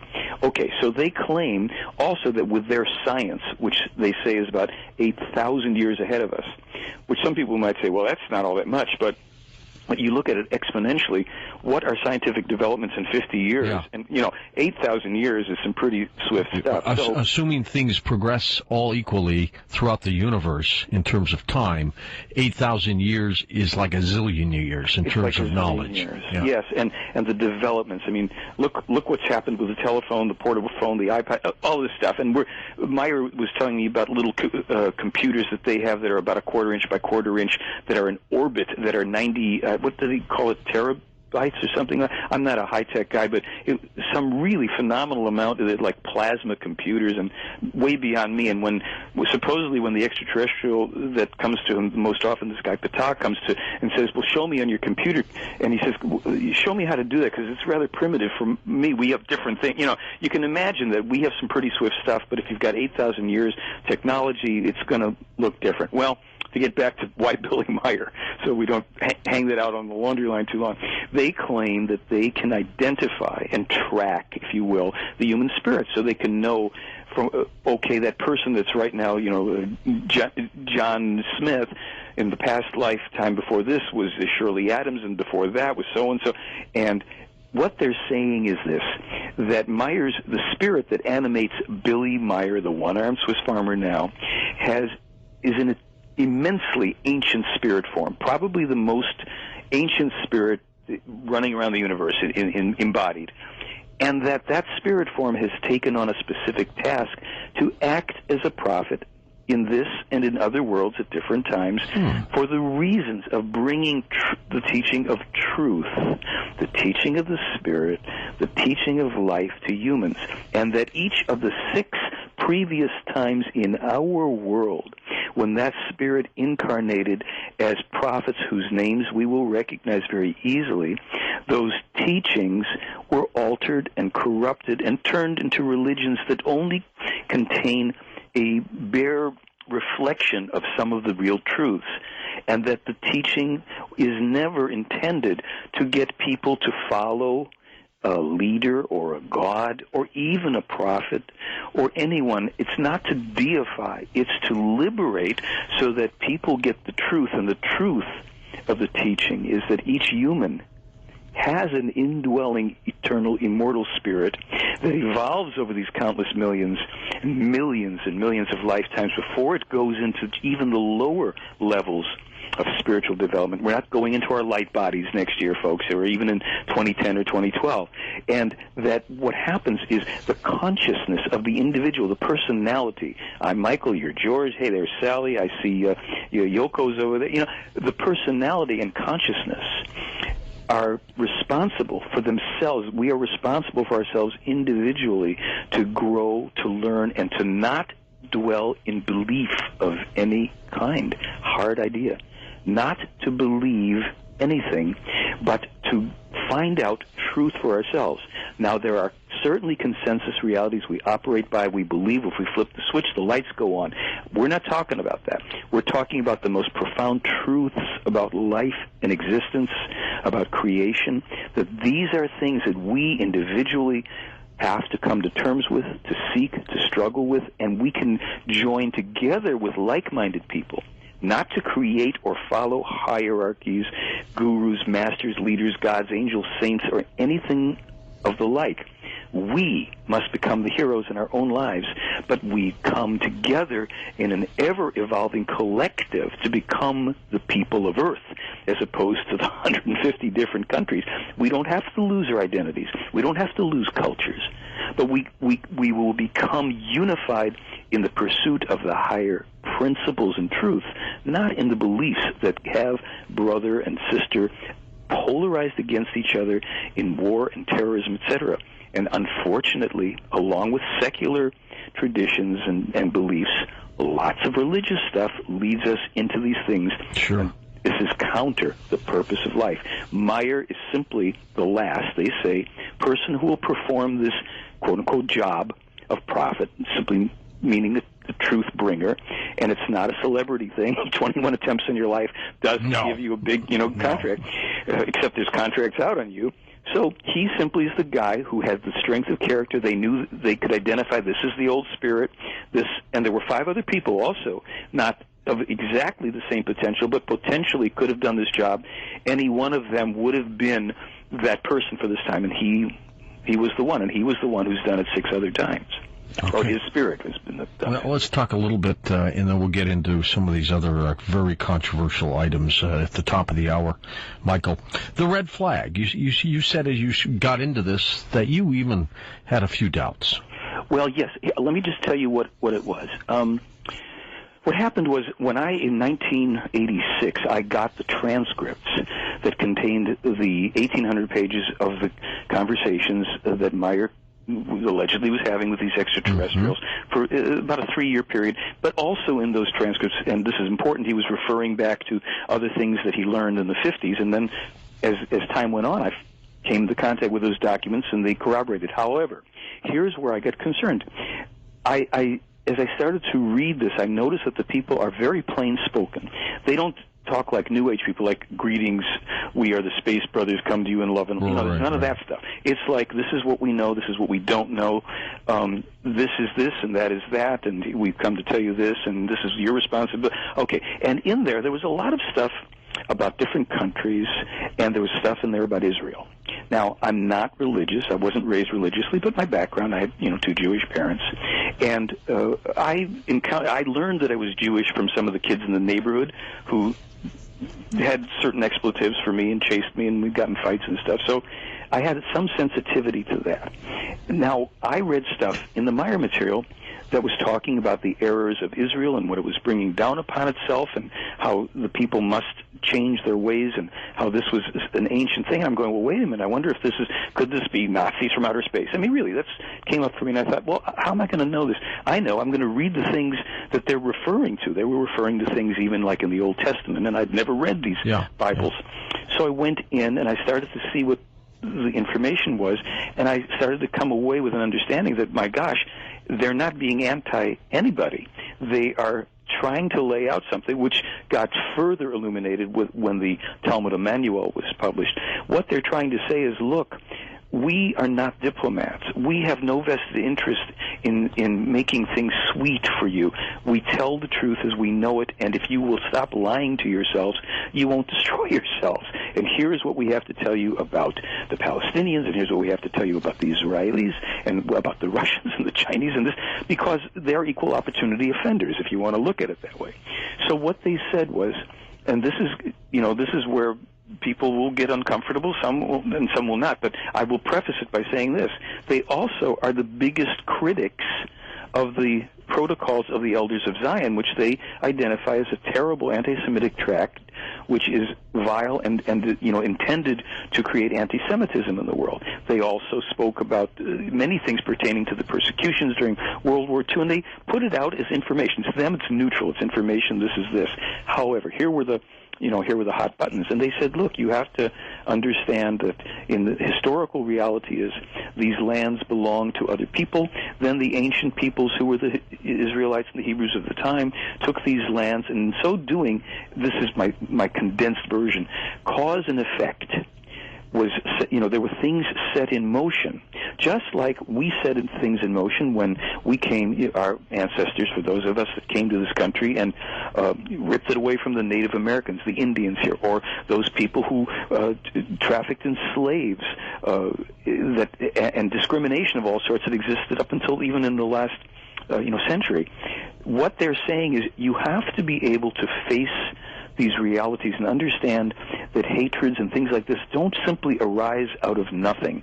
Now, there are some people that will hate out of nowhere, but there are core events historically, such as how the lands got taken from the Canaanite people, et cetera, and this is something, if you want, we can explore more, but this is, I finally reconciled and saw they're trying to prevent us and the Israelis and the Arabs in the Middle East from blowing themselves to smithereens. Interesting.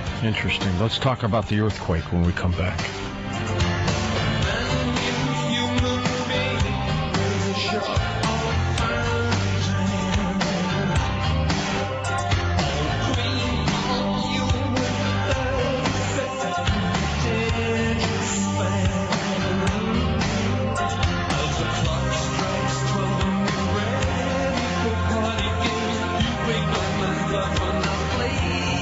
How could a degree in criminal justice help you? Maybe you've thought about private investigations or other careers that help protect people's rights or safety. You can develop knowledge and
From the City of Angels, this is Coast to Coast AM with George Noory.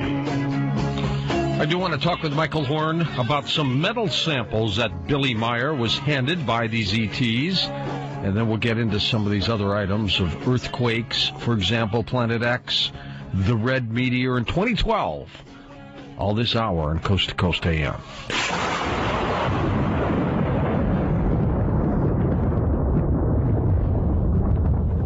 Well, we call C. Crane the go-to company for radio, and they've taken the MP3 player concept, turned it into something so different called the CC Witness, which is the go-anywhere radio. The Witness is small. As a matter of fact, it'll fit right in the palm of your hand. It's that small.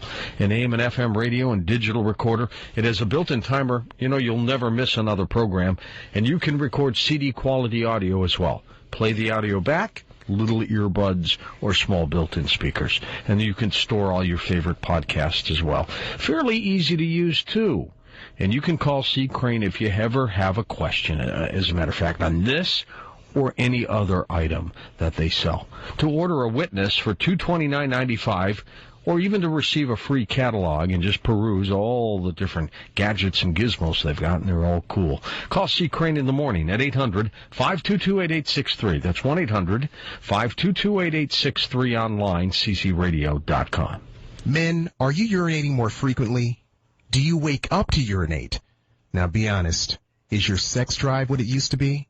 Don't ignore the warning signs. Prostate problems begin around age 40. And by 50, 1 out of every 2 men will have these symptoms. And they do not go away. So what do? See your doctor for checkups and take Beta Prostate. Beta Prostate is a natural supplement that helps your body maintain prostate health. It's so powerful, you'd have to take 100 Saul Palmetto capsules in order to get the same health benefits of one beta prostate. Try it risk-free for 30 days and give your prostate the nutrition it needs. For a risk-free trial of beta prostate, call 1-800-416-1671. That's 1-800-416-1671. With beta prostate, your satisfaction is guaranteed or you get your money back. Call 1-800-416-1671. That's 1-800-416-1671.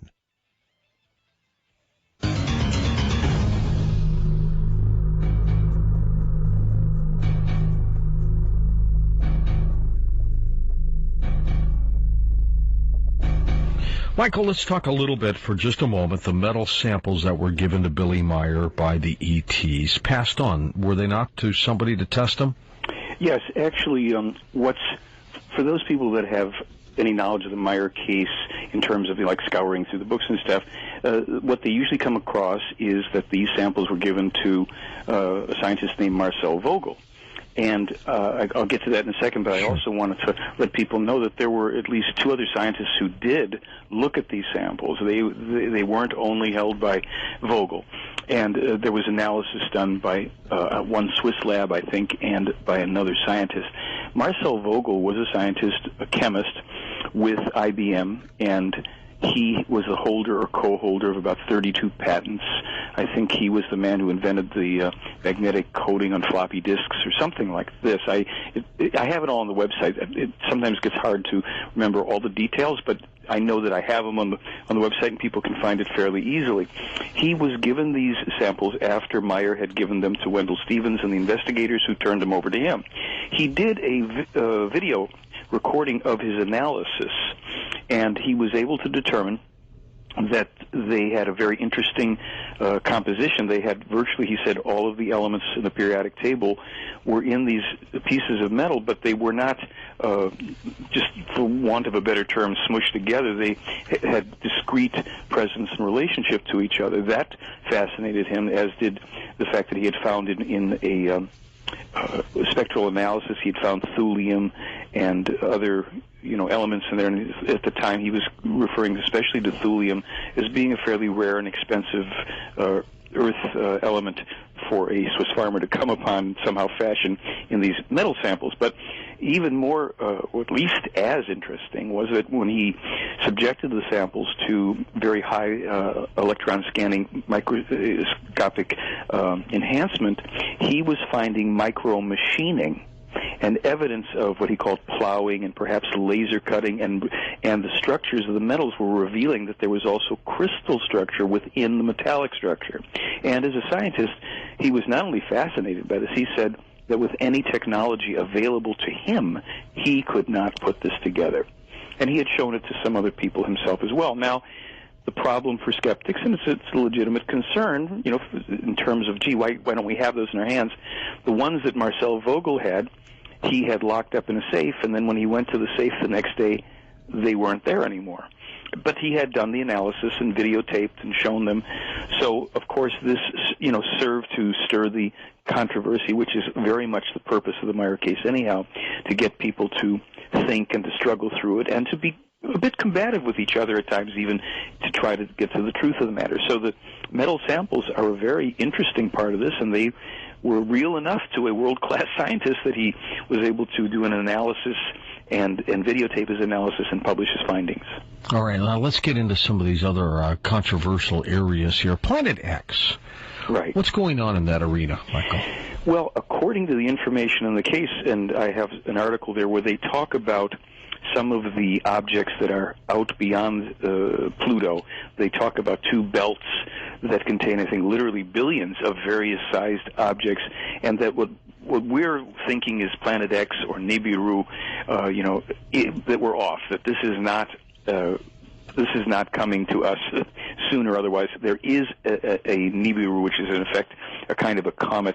It never has supported life. They claim that it's got a 3,600 year, I think it is 3,600 year orbit, and that indeed, we'll see this again, but there were never Anunnaki living on it, and they didn't come to Earth.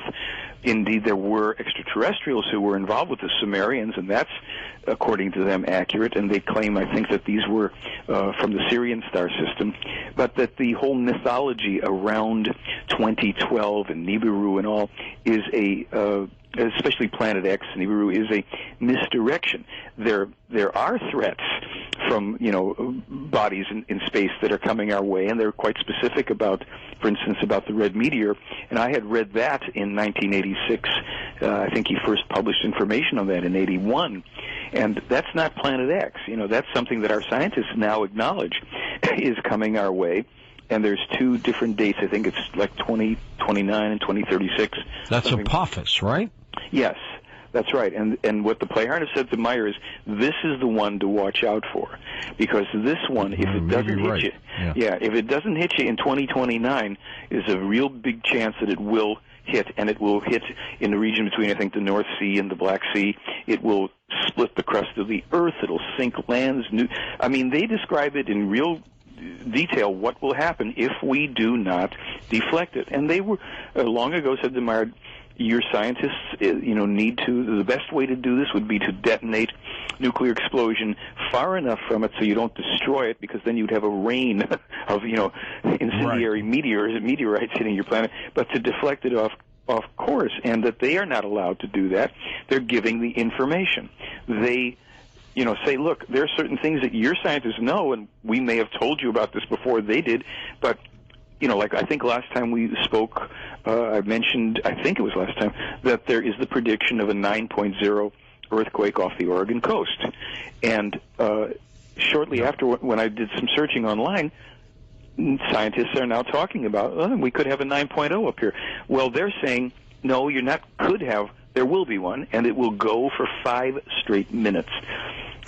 Which is huge. Let me ask you one quick question, Michael. We'll get back. When you just said they can't get involved, let's say in deflecting this asteroid, why not? Why not get involved on some kind of a mission like that? We're not getting involved here in the humanitarian aspects of a planet. They're not getting involved in stopping the wars. They're letting us try to work out. But this thing is something that's coming from their neck of the woods, basically. Well, maybe not directly.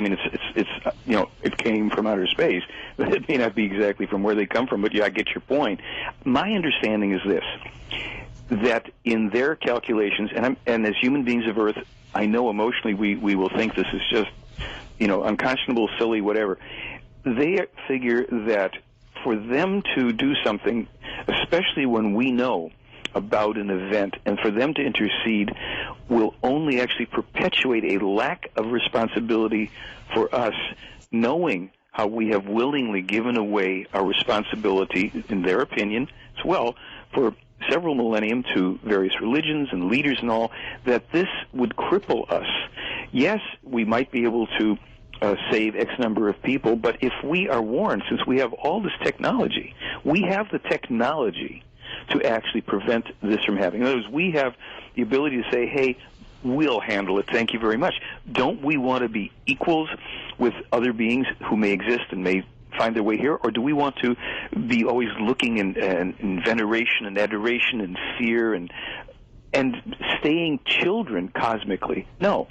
This is the kind of thing where you learn how to take care of yourself. Yes, but if I had a child that was ready to put his or her hand into a flame on the stove, you could, 1, let them do that to learn their lesson, or 2, move their hand away and try to convince them that you don't do this. Yes. Which may or may not work, because they may go back and do it again.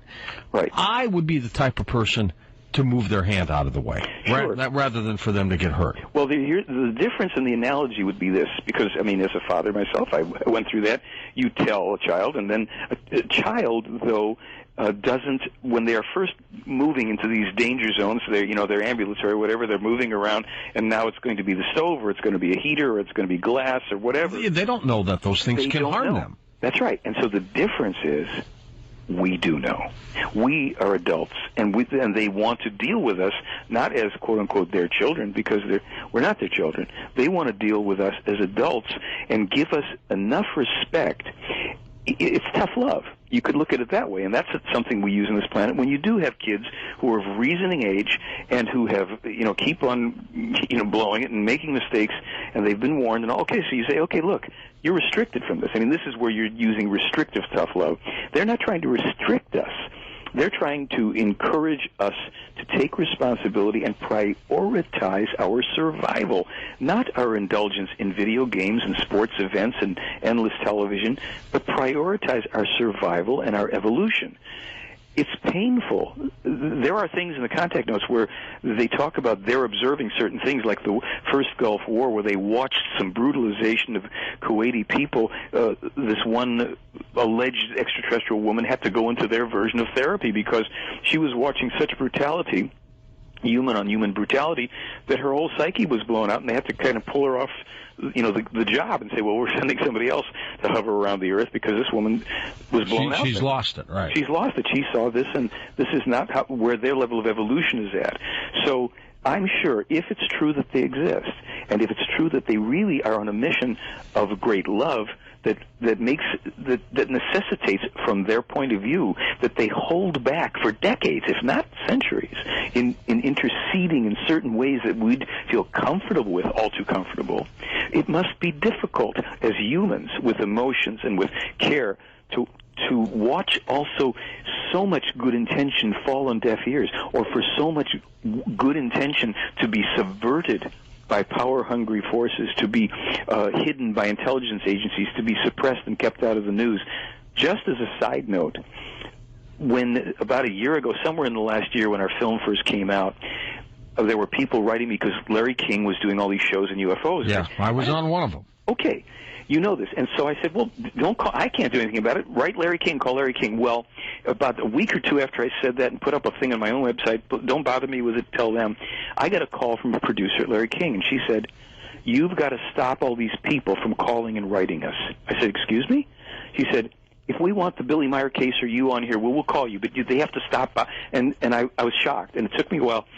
I waited, and then I sent her an email. I said, my understanding is usually when you're in the media and news that when people are responding to something and inquiring and demanding or whatever, that's an indication, that's free market research for you that reflects the interest of your audience. No.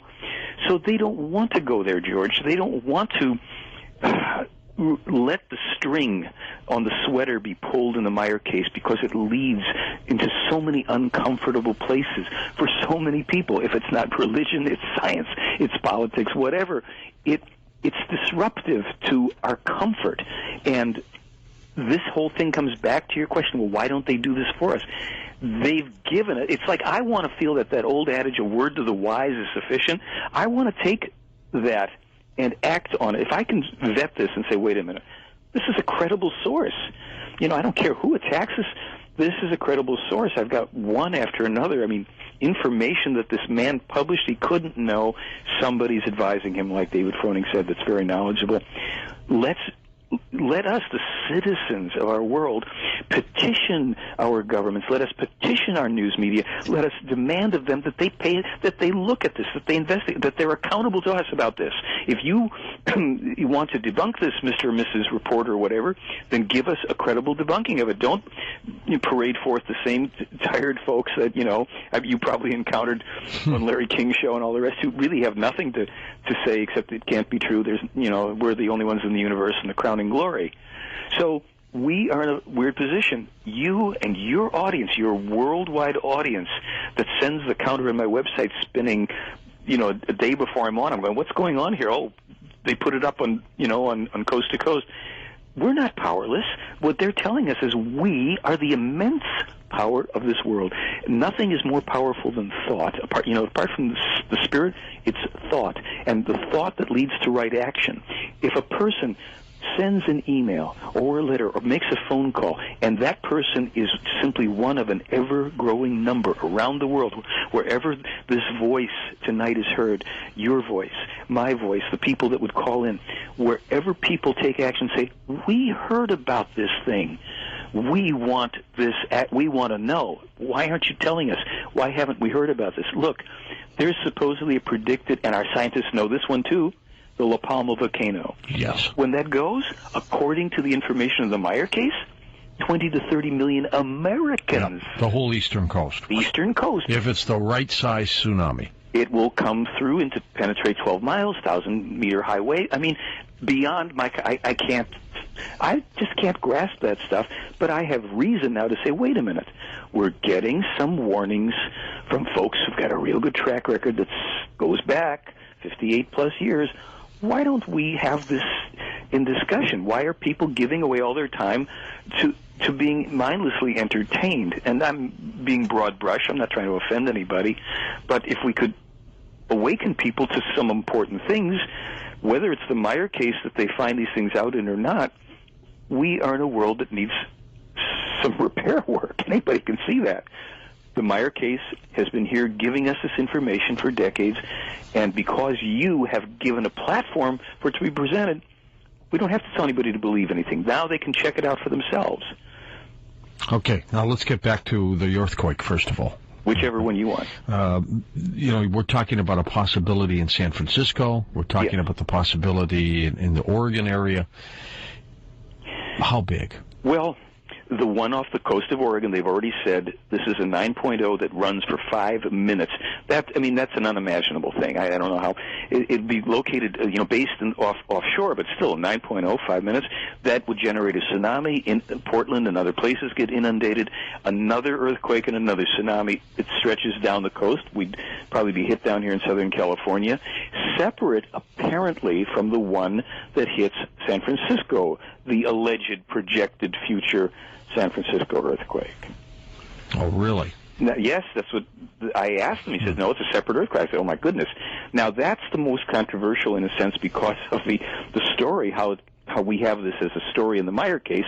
It sounds like pure science fiction, except there's some strange little elements that are popping up that might show that it isn't. Here's the story. All right. In 1978, Wendell Stevens, who I know you know, yes, and Leonbert Elders, who were the two skeptics, by the way, in the Meier investigation, hardcore investigators, skeptics with their own ties to, three-letter agencies and all that. They were sitting around the table in 1978 with Billy, and somehow something came up about an earthquake in San Francisco, and they said, what are you talking about? And Billy walked out of the kitchen, went and got a little packet, the kind that photographs came in, maybe still do, threw this down on the table, and there were 11 photographs. And they were of San Francisco. And Wendell was very clear that these were not paintings. There's a story about the Geo magazine showing a similar thing, but Wendell said, well, Geo magazine had a painting. We saw 11 separate photographs. We saw the Transamerica building with the pyramidal structure on top cracked and on the ground, and we saw different buildings leaning and smoke and all this stuff that he captured, and we're trying to figure out, because Billy won't tell us, well, when does this happen? He claims he was taken in the future and photographed it. Okay. So Wendell says what we focused in on were the cars in the streets that we could see. Now, this is 1978. If we can remember what the cars, the big cars, and I think maybe still some fins, I don't know. He said the cars don't look anything like today's cars. They're much rounder, more beetle-shaped, with a lot of glass in the windshield. Some of the cars, the glass is extending up into the roof. Sound familiar, anybody? Yep, sure does. And he said, now this is where when I initially heard this, I dismissed it, to be honest with you. He said, but there were no projections, there were no rear-view mirrors in the cars. And I thought, well, this is a fantasy. All our cars have rear-view mirrors. Now, since that time, I've received one video, which I may have even put a link to in my article, because there's an article on the website about this, showing one of these futuristic designed cars, electrical cars. They don't use rear-view mirrors; they have cameras, and so the cameras show on a screen inside the car. This is concept cars. Mercedes is developing it, probably the Japanese automakers. So my guesstimate, what we're looking at here. We know now that the cars have a lot of glass in the windshields. They're rounder in shape. The glass goes into the roof line. Now we're being told the next development that will identify the time period is no rear-view mirrors on the cars, or certainly far, far, far fewer. Guesstimate, what? 3 to 5 years, 7 years? I don't know. But this is where the Meier case is so different than prophecies and predictions and things that people are coming up with. And there are people that are pretty good at it. But when you get 11 photographs of something that's supposedly happened in the future, this is way outside of our reality. It's just but now, today, you can see this development. How would Wendell Stevens have come up with that in 1978, 31 years ago? Let's talk about chemtrails, peak oil, this financial mess through the eyes of Billy Meier. Want to time travel? Go back to past shows on Streamlink. Sign up online at coasttocoastam.com.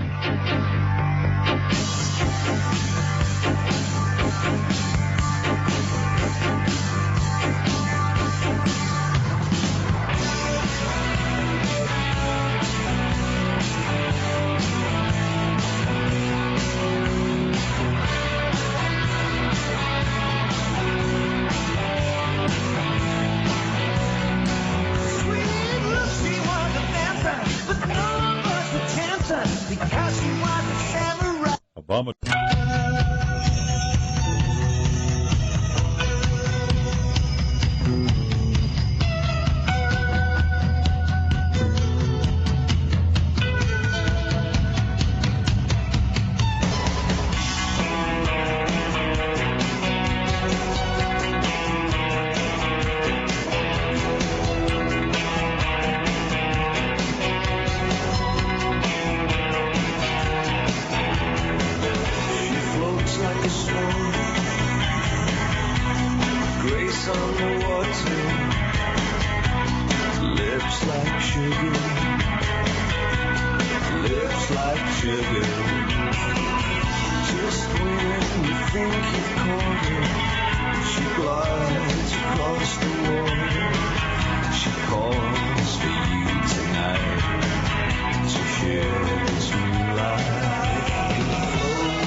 City of Angels Premier Radio Networks presents Coast to Coast AM with George Noory. Well, next hour we'll open up the phone lines with Michael Horn. His website's linked up at coasttocoastam.com right now. Hey, have you picked up the After Dark magazine yet? Well, you can renew or a brand new subscription. You'll get 2 classic Father Malachi Martin programs that Art did years ago, free with your new subscription or with your renewal with the After Dark magazine.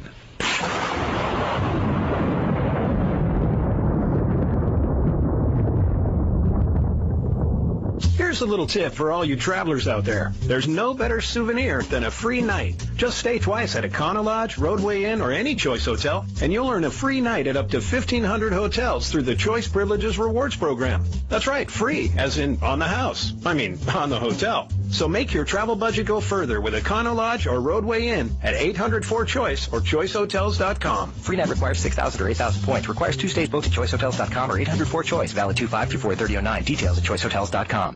There are some that say now's not a great time to buy, but I say the timing couldn't be more perfect. And my friends at Chevy share my sentiments. So during the Chevy President's Day sale, they're offering great deals on cars, trucks, and crossovers, like the Chevy Malibu LTZ, which offers an EPA-estimated 33 mpg highway, or the award-winning 2009 Chevy Silverado, which has earned Car and Driver's Best Pickup in 2007 and 2008. With great financing or cashback deals, these vehicles are ripe for the picking. Now through March 2nd, just head into your local dealer or go to Chevy.com for details. Men and women, if you've got 10 to 30 pounds or more to lose, please listen carefully. Guys, many of us tend to overeat. We eat too much red meat, fast foods, and processed foods. This keeps the belly flabby and keeps our bodies overweight.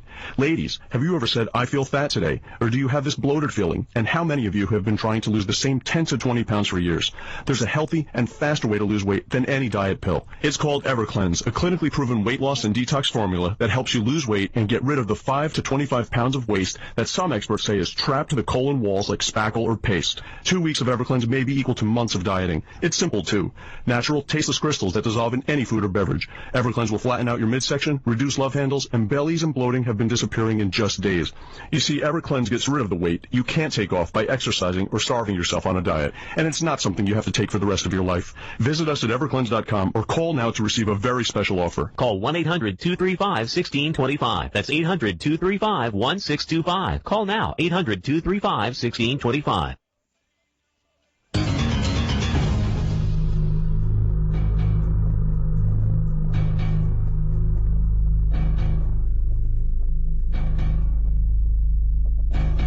And welcome back to Coast. I'm George Noory, Michael Horn with us, and we'll take your phone calls, as I mentioned, next hour as well. Michael, let's talk, if we can, about the chemtrails, a little bit more about the Red Meteor 2012, and this financial debacle we all find ourselves in these days. My kids constantly send me emails when I'm here in L.A. and not St. Louis going, Dad, can you help me with this? And I'm supposed to go back to St. Louis in 3 weeks, and I'm wondering if I should go back. But you know what? Everybody's in this boat. Everybody, Michael. Yes, indeed. And I think in a strange way it's kind of exciting. I mean, look, those words would not fall kindly on the ears of people who are suddenly losing their homes or their jobs or whatever. Yeah. But the thing is, you know, we are in it together, so we have to be resourceful. And I mentioned in the first hour that, you know, I have a film with these young women in it who all overcame really horrendous stuff: abandonment, illness, sexual abuse, rape, alcoholism. I mean, and most of the girls are just in their 20s. And what inspired me, and I thought, well, you know, the times we're in now, so many people are going to be taken by surprise. They're not prepared for some of these things. At least we've got 5 young women who are just in telling their own truth, are showing how to take responsibility and not be overcome by what otherwise will overcome us. So, you know, I just try to, everything I'm doing right now, I'm trying to connect to the core of this case as I know it, and it's such a simple message. And goes back to what you were asking about, why don't they do this for us or do that? It's about us. We have to take responsibility, and we're up to it if we choose to be. You know, in the book of Revelation, Michael, they talk about wormwood, which we have had a number of people come up with their own interpretations of wormwood. Does Billy talk about that in terms of, I mean, is that the red meteor, for example? I don't know. He's never used that term. I think, and you know, my friends Gila and others can correct me on this who know the material too. Were we asking at some point, I think Meier was asked about the Book of Revelation in one of the online forums, because people can ask him questions online. I have a link from my website, you know, where they can, once a month he answers a bunch of questions. He chats, huh? Good. He kind of chats, yeah. And I think that what he said was that the Book of Revelation is misunderstood because it was, while there was some prophetic stuff to it, a lot of it was not accurate. It was imaginings, and you know, we're not getting the exact thing. I had mentioned before that there were 6 prophets before the biblical prophets, and it was these particular prophets who, to best of my understanding, did get the accurate prophecies and predictions for the future times, including and especially the ones we're in now. So that's very much what is discussed in the case. There are on my website the original prophecies of Elijah and Jeremiah, as well as Enoch. It's called the Enoch or Enoch prophecies. So if we want to know what they are sourcing or what their reference point for events to come, those would be the prophecies and or predictions that are, I don't want to use just the word authorized or authored, but are directly connected to this case. So I can't really address the Book of Revelation. All right, 2012. They did say this. Right after 2011 and right before 2013, we'll have 2012. And then we'll have 2014 and 2015. Again, we get locked into, like, this event. You probably remember back in the 80s there was a harmonic convergence, right? Yes. I don't know if you remember. I think 88 or something like that. And then there was another event, 11/11, or this, and it's like, because there are certain astronomical alignments that portend certain kinds of effects, people think, well, this is going to happen because here's this calendar or these projections and tying it into, we have an article on the website about demystifying the Mayan, and what the ETs and Meier were talking about is that the Mayan, who had quite a civilization, going back a long time, that they didn't get a chance to do their next calendar after 2012 because their civilization was decimated a number of times, and then finally by drought, by famine, they were given to cannibalism. They had all sorts of nasty, non-mystical kinds of things going on, and we've locked into these informational pieces because they pop up and we don't know whether they're true or not, so we create all sorts of stuff about it. Again, if from the reference point, from the framework of the Meier material, we're being told, look, take responsibility for each day, actually for each moment, and you create your future. Don't get hung up on arbitrary dates, and this is also why if there is an event going to come, they won't give us the date any longer of a major earthquake or a volcanic eruption. They're telling us in one of the articles, this is how you can exactly foretell when a volcano is going to erupt. You've got the seismographs. This is how to read it so you'll know. And I would think that they're not telling us anything our scientists don't know, or they're trying to get us up to speed and in a gentle way saying, you're going to be having some of this. You might want to save hundreds of thousands and millions of lives by monitoring the ones that could become active, and then you can also tell when they're going to become active. So what I'm driving at in the answer to 2012 or any of these things, it's like, this isn't the way we live our lives normally. We don't go, well, in 2012 and then in 2017, this is going to happen, that's going to happen, unless science says 2029, 2036, this the trajectory of this body is coming through. Other than that, this future is collectively ours to create. So we could make 2012 quite a happy time on Earth. Sometimes you don't know what the astrology is for a given day, and if you look back on it, you say, geez, I should have had a really bad or a really good day, and my day was completely the opposite because I was too busy creating my life rather than worrying if it was going to match up with a prophecy. You see what I'm... Is Meier hopeful for the future? Well, I would say yes, in the sense that they know, in a certain way, they know that humanity, now in some form, is going to survive. The question is, will we so brutalize ourselves that we will set ourselves back hundreds and hundreds of years, or will we learn enough so that we go through some of the things that cannot be stopped? We'll go through a little more gracefully. We'll kind of suck it up and take care of business, because the pendulum is returning as a wrecking ball, and some of it we just couldn't change in time, but we're up to the task. Yes, he knows that within 800 years, now this is not exactly next month, 800 years, we've done it. We've become what they call true human beings, spiritually focused, conscious beings, high technology, long lifespans, doesn't look anything like today, but it'll be us too in future personalities. According to this information, we will experience this. We may not remember it, or by that time, we may be evolved enough to be able to handle remembering previous lives, including this one. Remarkable. Beyond, yeah. I mean, some of the stuff in here is just, what can you say? Because, see, I don't believe the Meier case. I simply know that it's authentic, and I don't know the stuff I don't know. The stuff that we have evidence is true, it's true. And the rest of it, at least we can take the hint and say, let's create the future then. I mean, they're on our side. He's on our side. They want it. Why would anybody go through all this ordeal? Why would one man endure such brutalization in his life, such attacks, such vilification? The worst attacks come from the UFO community now. Have his contacts slowed down at all? Well, I don't know. I mean, they're still regular. He still has regular contacts, and every month, from what I understand, although sometimes they'll tell him, we're going on vacation, we'll see you in 2 months. It's kind of like we're people too, and we're deciding to trip out over there, and, we'll talk to you later. Because I think the majority of the work that they intended, the information that they intended for the mass of humanity, has been fulfilled. They've gotten it to him. Meier has done it, a lot of it on his own, because he has those abilities. He writes the spiritual teaching for the Plejaren people. I'll just slip that in and see if anybody cares about that one. But he's not a high-tech kind of guy, and he's not flying around in the craft of his own design. But they have done what their mission is. And from here on, basically the contacts are for Billy's benefit, but they also do publish them, and you get some phenomenally interesting information, stuff on the nature of the Loch Ness Monster or the Easter Island all this stuff and more that I haven't read because my German's not great yet.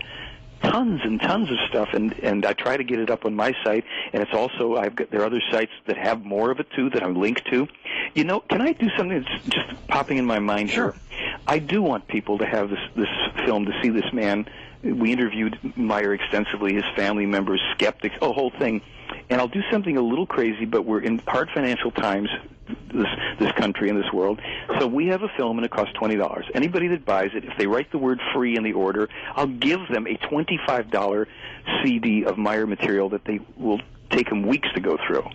Tons of information, and I'll send it for free. It's worth more than the film dollar-wise. So if anybody hears that and you want to get the film, and if you did, or I'm not sitting in front of orders or anything, but if somebody ordered anything tonight and they got the film, you just send me another email that says free, and we'll send you a gift so you get more information than you paid for. How about that? So that's my big promo. Meier, what does his family think about him? Well, this is really interesting because a lot of people were always touting the fact that his wife divorced him and claimed it was a fraud. Well, in our film, we interview one of his sons, Atlantis, who talks about his childhood. We happen to have footage showing this kid when he's a little guy, 6 or 7, holding up a drawing or a painting he did of one of the UFOs that he saw. And then his mother, who's supposedly the big opponent of the case, is sitting there describing her experiences. We have to remember that Meier, his wife, and about 15 other people all took stress analysis lie detector tests, and all of them passed 100% that this was true. After many years of contention and people literally walking through their lives and their home and all, she apparently had it with him and had it with the whole thing, and they divorced. Now, he'd also been told years before that his marriage wasn't exactly going to be a piece of cake, but this was part of his destiny. So after this divorce, she was saying, everything's a hoax, and, he's models. Of course, nobody can find models, but that went down, and I put this in quotes, the beauty of this is you just have human beings at every level of this case. There's no perfect beings out there. The ETs have screwed up, Meier screws up, his wife screwed, and when you think something's going to go just perfectly this way, it goes south. So he doesn't pretend to be perfect. He doesn't pretend to be, all-knowing and without flaws or mistakes, because he says human evolution depends on mistakes. We all are going to make them, and we just have to acknowledge, correct our errors, and move on. It's going to go on like this no matter what level of development we're at. We will always make errors so that we can learn. Tell me about Meier's predictions of the financial collapse, which he talked about years ago. Well, yes. I don't have it right in front of me right now, but on that 1958 letter, if you go into that, and it's linked on my website, August of 1958, Meier, I think it's numbers 36, 37, 38, or 37, 38, 39, he talks about financial irresponsibility, executives getting offensively outrageous $1 million payments and all this, and then that countries will begin to go bankrupt because of mismanagement of funds. Now, we know Iceland went bankrupt recently. This letter was from 58. It's been on my website for about 2 years, way before Iceland going bankrupt. As I also said in 2006, he told me when I said to him, I asked him, actually, I said, Billy, is the Iraq war, is that fundamentally about oil? And he says, no, not fundamentally. He said, fundamentally, it's about your dollar. And this is where he said to me, when things go a certain way, you might as well roll cigarettes with your paper money, because the U.S. currency is going to collapse, and along with that will have an effect in the world and all of this financial chaos. And then in something else, just maybe from last August or September, he's told about the collapse of the banks and how this will impact the insurance industry, and how Europe is going to be really adversely affected by this, and how all of this stuff that's tied in then to petroleum. And when we talk about earthquakes and volcanoes, we're also talking about petroleum. And this is one of the things that got me to understand in the 1980s what this case was about, that it wasn't so much about UFOs. And let me explain that. When I when I was reading this material, I was fascinated by all the information. He was being told this and that. And I stuck the stuff under my bed for 2 years. After, in 1986, I read everything, and I was just always thinking about it. I opened up the newspaper one day in 1988, and there was an article. And it was about the connection between A-bomb testing and the ozone damage. It was a new discovery from Lawrence Livermore National Labs. But as I read it, I said to myself, why do I already know this? It's not new. Even the percentages, I know this. So I reached under the bed, I pulled out the Meier material, and there in the first 100 pages was this information from 1975. Well, that was 13 years before this new discovery. Jeez. But then Meier refers to first being told about it in the 50s, and indeed, when we find the 1951 and 58 letters, it's in there too. So we're talking 30-some years. But then I start to watch the newspapers and the television for stuff, and one day there's another article in a paper about oil extraction and earthquakes tied together. Mm-hmm. Paul Siegel, a scientist from Stanford, I think his name was, and I read that and I thought, wait a minute, yep, it's in the Meier material. So this is all going to tie into very current stuff. So what they had told him, just as clear as day, and what he published, when you extract petroleum and natural gas from the earth, you upset the tectonic plate balance and structure. When you overbuild cities, when you put huge dams in places that nature never intended trillions of tons of water to sit, you upset the tectonic structure. This will lead to megaquakes and volcanic eruptions. Now, you know, in China a few weeks ago there was a big earthquake. Yep. And what caught my eye, George, was that there was a little thing that said scientists find human cause or something. Mm-hmm. Had to do with the water in the dam. Yes. Yeah. And here we have in published papers and documents and books with copyright dates all over them, Meier warning about this as clear as day. So what they're saying here is we have this interlink with our environment on levels that we don't really appreciate. We are creating our disasters. And Meier, of course, talked about global warming 50 years ago. And more recently they said, while global warming is a naturally occurring phenomenon, it is now 3 to 1, 75% man-made. And all the things, the sea levels, they said, by 2026 will be up 5 feet. So Al Gore, bless him, he's not the first one, and he's not making it up. We do have these problems. And then you look at the petroleum thing and you go, well, he's talking about the fact that the petroleum reserves are actually depleted. This is what he was told last year. I think it was last year. And they said, you have to understand how this is going to play out. The costs will go way up. Ultimately, you're going to have a restriction in travel, in mobility, your machinery, food transport. This is connected to everything. And if the greedy people don't bring forth and allow alternative technologies, you're all in for a very, very bad time that will be catastrophic. It will lead to famines, wars, water shortages, people being stranded. Now, this isn't to promote doom and gloom. It's the handwriting on the wall. And any of us, if we think about it, well, if you use this all up and if the prices go up and you can't afford it, cause and effect everywhere.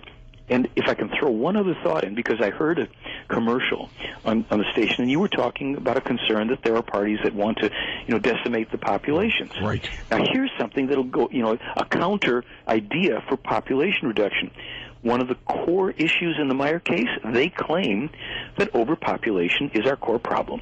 Whoa, do they want us to kill each other off? How do we take care of that situation? They say it's like this. Even though we're pretty too far down the road, a cessation of births so that the natural attrition, the natural elderly dying off, we don't replace people. Let the population naturally decline through restriction, birth measures. And so when we reach levels that are manageable, because we are on a finite object. We are on the speck of lint called Earth that has only so much. Because we are birthing so many people literally per hour, per second, whatever it is, the resources don't grow, they diminish. And that puts us against each other and against the environment. and has nothing to do with the elite wanting to kill us off. We're doing a better job of it than they ever could. We'll be back with phone calls next with Michael Horn, representative of Billy Meier, next on Coast to Coast AM.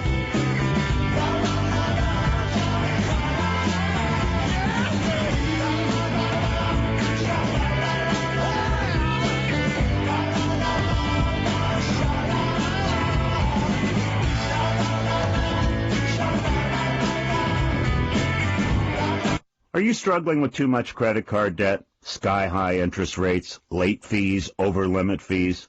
Having trouble just making the monthly minimums? We can help.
With George Noory. Call the wildcard line at 818-501-4109. The first-time caller line is 818-501-4721.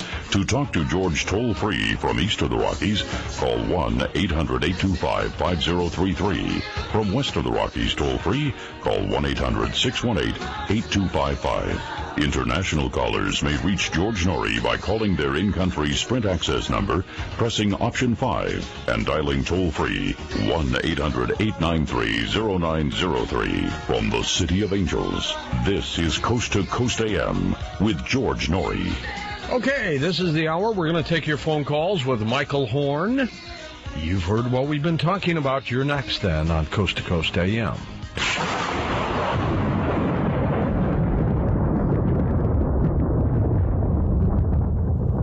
I'd like to expose a little-known fact about the vitamins in pill form that millions take every day. Many of them are made from rocks and shell and contain binders that inhibit absorption. In fact, cities across the country are pulling out thousands of pounds of undigested vitamins every month. And that means you're flushing money down the toilet. Are liquid products the answer? Unfortunately, no, as they often contain a preservative called sodium benzoate, a chemical also used to make fireworks and silver polish. Well, I'm proud to introduce Choose for Health, the world's first chewable superfruit antioxidant sea vegetable product. And unlike pills you swallow, Choose for Health is 100% broken down in the mouth where digestion begins. That means better absorption. Choose for Health vitamins and minerals from nature that you chew for your health. Call now. The first 300 callers will receive a free copy of Dr. Friedman's best-selling CD, America's Unbalanced Diet. That's 1-800-922-9630, 1-800-992-9630, or go to orderchoose.com. Are you living paycheck to paycheck? Have you been making credit card payments for years only to feel like the balance never goes down? In fact, with interest rate hikes and late fees, you feel like you're getting further and further behind, no matter how high your credit card debt is. At Jordan McKenna, we're not here to judge you. We're here to help you. Together, we can reduce what you owe and stop those harassing collection calls. We'll even design an affordable monthly payment plan. You could save thousands of dollars off your high-interest credit card debt. If you have over $5,000 in credit card debt, you could automatically qualify. So call Jordan McKenna now for a free, no-obligation consultation. Find out how to reduce what you owe, stop the never-ending collection calls, and get out from under that mountain of credit card debt. For your free, no-obligation consultation, call now. 800-818-4118. That's 800-818-4118. 800-818-4118.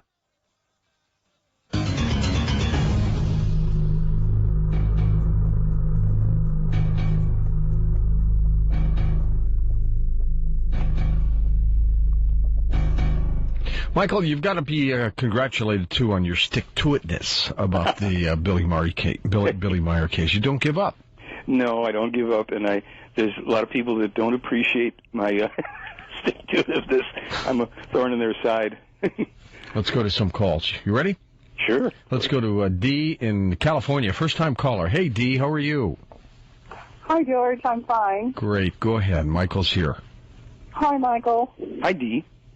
I was wondering, there's a lot of talk in the UFO community about disclosure. What does Billy say about how much our government knows, and do you think we ever will have any kind of disclosure? Well, this is one of my pet projects, pet peeves. Well, this deserves a concise answer, but I have to give you as much information in a short answer as I can. The Meier case in and of itself was designed, if you will, to provoke the controversy to ultimately lead to the uncovering, the disclosure. That's mentioned in the material. Meier is told about this, that you are going to go through a lot of stuff. It's going to provoke worldwide controversy, and then this will eventually force open disclosure. Now, I've had personal conversations with some lovely people in the disclosure community who actually oppose the Meier case being brought in because they want to force the government to disclose things, and then they tell me it'll be good for the Meier case then, which is, to me, it's like 180 degrees backwards. It's like all we have for this is my opinion, I could be wrong, but in my opinion, all we have in the disclosure movement is basically anecdotal information and films maybe of objects flying. Mm-hmm. We don't have content.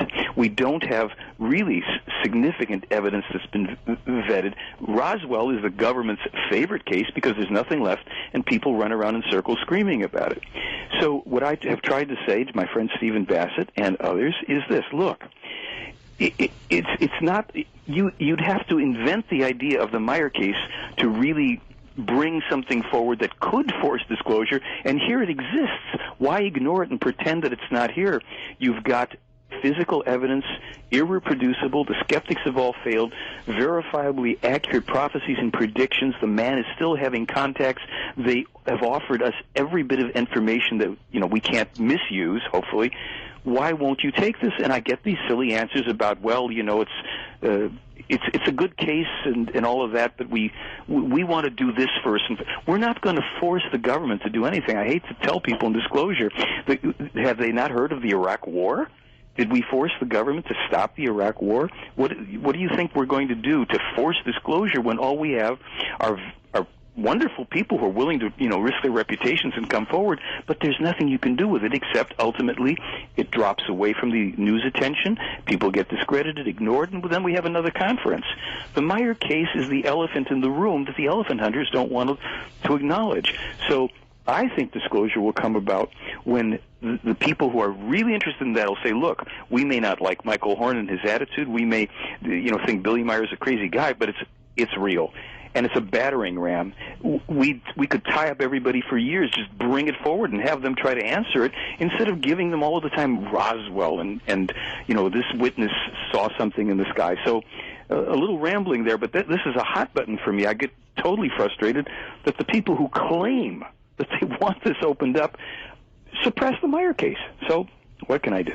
Michael, a number of people claim that we are not releasing our UFO cases. In terms of disclosure, of course, we all want to be told we're being visited and we know about it. But didn't we, as a nation, become one of the first countries to at least reveal some of the reports, most of which were, natural, under Project Blue Book?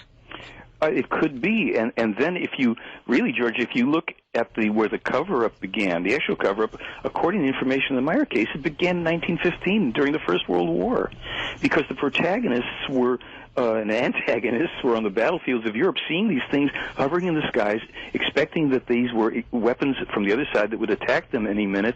And when those attacks were not forthcoming, a conspiracy of silence, and we don't believe in too many conspiracies, but there was a conspiracy of silence. It's like, it's not ours, it's not theirs. Well, let's not talk about it because it's obviously outside of our control.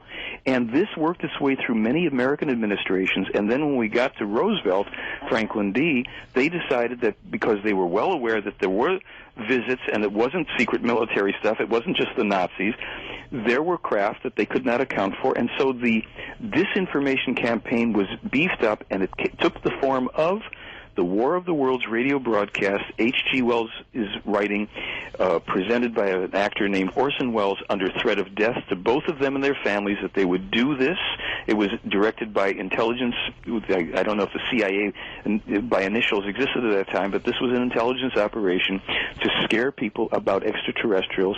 And so the fact that Alan Hynek and Project Blue Book could get some of these things out, and some of the other people, they're good people that are involved in that. I mean, Stephen Greer wants disclosure. I'm just really saying, look, the Meier case is the thing that would bust it open. It would bust open everything. And that's the reason why the powers that be either will ignore it or suppress it, and unfortunately, it's why many people in the UFO community don't want to touch it. Suddenly, they fear becoming obsolete. Heck, it's anything but that. If this comes out, we'll all be able to have access to tons and tons of great information directed, for our upliftment. That's my feeling about it. Let's go to Burbank, California. Kevin, west of the Rockies. Kevin, good morning. Hi, good morning, George. Hi. Mr. Horn, I work in the film industry here in Hollywood, and I started out working basically in visual effects. Mm-hmm. And I've always been a fan of UFOs, and when I discovered the show, a friend of mine turned me on. I'm an avid listener. And when I heard about the Billy Meier, I still went to the websites, looked at the pictures, and I saw the film footage that was supposed to be the spectacular UFO footage. And when I saw it, I was incredibly disappointed. Mm-hmm. And with my experience that I have in visual effects, and I mean big movies, very intense stuff, this stuff has been completely faked, in my opinion. Kevin, let me ask you something. What films, either that you know or that you worked on, where there was primarily all the spaceship, let's use that term, footage, was all daytime, that you worked on?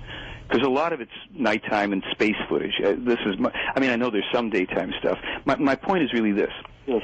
Uncharted Territory, I'm sure you know the guys at Uncharted Territory, Volker and Mark. They said, we can't do this with models because those aren't models.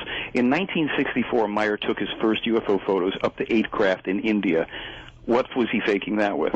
The photos, and the films especially, we've got 3 UFOs hovering with a tree in front and the UFOs in the distance. The haze factor's there.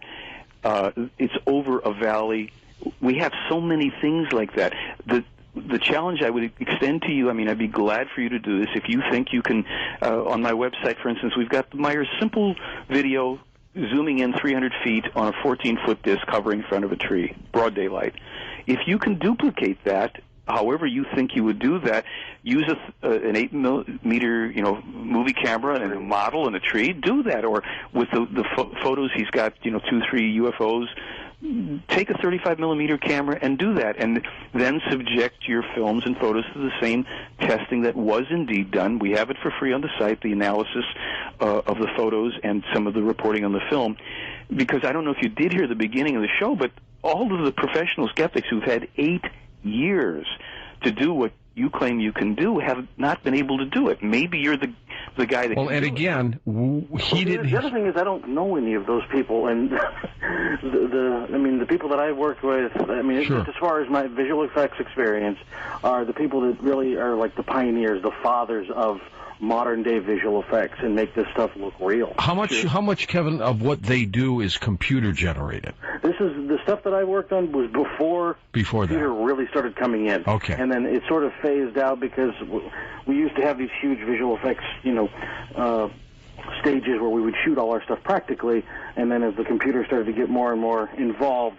those units started to disappear. Well, you two are in the L.A. area. We should all get together one day and look at this thing and just try to pinpoint it. I'd love to. I'd love to actually show Kevin the 8 film clips that we have. And I would love to see that. Well, we'll do it. My email is easy to find. You'll get an autoresponder, but I will respond. You just identify yourself. And George, I would be delighted. The three of us. Love to come by. We'll do that. Let's do it. And then we can report on this on your show at some point in the future. It's open for me. I've got nothing to defend about it. I'm an advocate, but I think we can have a very interesting time examining that. See, I want to believe in this. I want this to be real. What's the website, Michael, for him? Oh, well, just go to theyfly.com, my website, which is linked from, and send me an email and send one to George, and we'll all be in touch. And I guarantee you, within a week or 10 days, if we can all just put our schedule together, we'll do it, and we'll report to his audience here. Alrighty. Let's do it. Thanks, Absolutely. Kevin. Thank you. Yeah, let's try to do this before we go back to St. Louis in the middle of March. Oh, yeah, so let's do that. Let's go to Baltimore, Maryland now, east of the Rockies. Rich, it's your turn. How you doing, George? Good. Hey, Michael. I'd like to share just a quick story that kind of relates to my question. During the early 60s, my father was on the USS Dahlgren. It was a guided missile destroyer that was in the Cuban Missile Crisis. Returning from the blockade, they had numerous UFO sightings, one of which actually my father witnessed himself. And he said that it got a little scary because these things, when they moved, disappeared from radar. When they were stationary, once again appeared on radar. They were only there for a matter of seconds and then disappeared. Now my question is, did Meier leave any information in regards to the maybe extraterrestrial involvement in the nuclear arms race, or they're trying to stop it? Well, good question. Here's what I know about it from the material. While they are not allowed to prevent us from blowing ourselves up, they are allowed to prevent us from blowing the planet up. And they didn't name the country, but I'm going to guess it's our country. There was a test that was going to be held secretly of a chain reaction bomb. And I think this is back somewhere between the 50s and 70s, that they were going to detonate this bomb to see how well it worked. And the problem was that it would have ignited the atmosphere, and the planet would have been a cinder in 8 minutes, and there would have been no stopping it. So they did disable that test. My best guess is that they have interfered with some of, where we hear about some of the launches where the thing just doesn't get off the ground, and there's a rumor that it's carrying a certain kind of payload. I think in the cases where they have been able to calculate that this is going to be catastrophic if this thing, fulfills its mission, that they are allowed to interfere with that. And that's the best I can tell you, because the other part is they are not allowed to interfere with most of our military stuff, and that's why it's not, I don't know why they want to go around shooting Billy, except for the reasons mentioned before, but they're not going to overthrow the governments, and they're not going to, stop our wars, but they will stop anything that could turn the planet into uninhabitable and or blow it apart so that it became masses of projectiles hurtling through space into other systems. Do you consider Billy to be a prophet like Edgar Casey? Well, beyond that, just because it's important to irritate people, so I'm going to go ahead and do it. When we have the questions before about reincarnation of the spirit, and I mentioned that Meier is simply the current incarnation of a spirit that's done this gig 6 other times on the planet. These were 6 other prophets, and the names, some of which were familiar, were Enoch, Elijah, Jeremiah, Isaiah, Emmanuel. We don't know who Emmanuel is. We'll come back to him. Muhammad, and the last one would be Meier. What the information in this case is telling us is that Emmanuel, who was foretold in the Old Testament in the book of Isaiah, and who's mentioned once in the book of Matthew in the New Testament, was the actual name of the man that was called Jesus, who was simply another human prophet in this lineage who got deified and whose life story got changed significantly so that a religion could be formed around it. Because the people who were the tutors for all of our earthly prophets in the past were these extraterrestrials of this lineage, and because they are human beings, things got screwed up time and time again. And I kind of alluded to this before. I think the calculation was this time, in the electronic age, when information can be preserved as it's intended to be, and there's more than one person in 100,000 who can write and read, we're going to make sure also that we don't have another religion and cult starting. Let's have the least charismatic figure, a man who, when he attains public worldwide prominence of any degree will be a pot-bellied, gray-bearded, one-armed Swiss farmer in his late 60s and 70s, and hardly the kind of guy everybody's going to get excited about. And he's not an expert in film, is he? No, Okay. he's not. Interestingly enough, the original investigators, as well as Gary Kinder, they went to the camera shop where Meier bought his equipment and where he brought in virtually every bit of film, motion picture, or still shots for development. And both of these separate parties interviewed these people, and they found out that this is what he bought. He bought cameras, film, and tripod. He never bought chemicals. He never bought enlargers. He didn't have any equipment. And of course, the investigators tried to trace if he could have had other equipment, and they came up with nothing. Did he buy his equipment, Michael, specifically to try to film these objects once he started seeing them? Okay. And interesting, the way Gary Kinder reported on, he said that the people, Mr. and Mrs. Baer, who owned the Baer photo, they said that he would spend long periods of time simply handling a camera and rolling it around in his hand because he had to sense how he could operate it with his one hand. And what occurred to them, because they were, the films and the photos would come back and they're looking at this stuff of UFOs and it's not computing for them. So when they're being interviewed, they thought, well, could he have been hoaxing this? And they said, well, we thought about it, and then we realized he spent so much time with each of these cameras. If he would contemplate buying a camera, he spent so much time. If he was having help, he wouldn't need to worry about how well he could handle a camera. He would have people who were setting up models and taking photos for him, and they said we never saw shots or films in here that had missing frames or things that looked like models that were set up. Everything was continuous, one shot after another. And the original investigators, one day, they loaded his camera with film.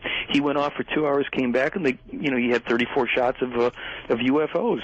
So this is the kind of depth of investigation down to details like cameras and film and equipment. Let's go to Richard in Dallas, Texas. Hey, Richard, take it away. Hi, George. How are you? Good. It's Michael on the other end of the line, is it not? Yes, it is. Hi.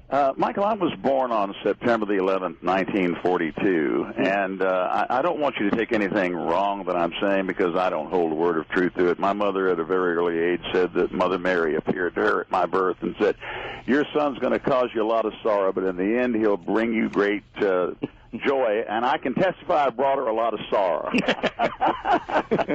All right. Now, interestingly enough, I've been making notes. I've been listening to George for many years, okay, and I would pray, why can't I see an alien or be whisked away?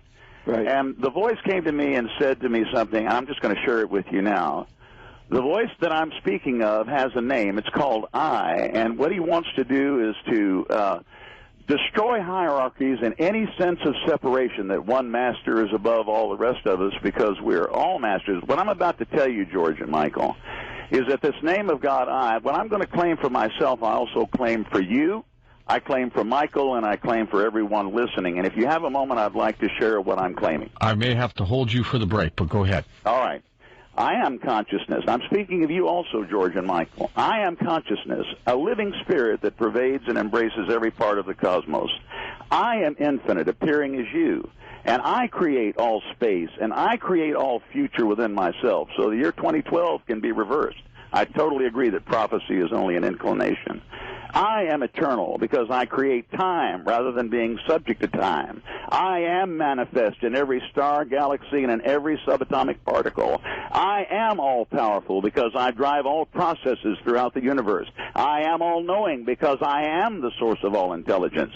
I am alive because I am the sum total of all living things. I can appear in any form, including aliens, which are really your brothers and sisters, because I create all form. There is no one higher than I am, and there is no one higher than you are. I am the destroyer of a sense of separation. I appear as facets of a diamond. I appear as a mahogany is in a piano. I am as close to you as mahogany is to a piano. We'll be back. Welcome, my son. Welcome to machine.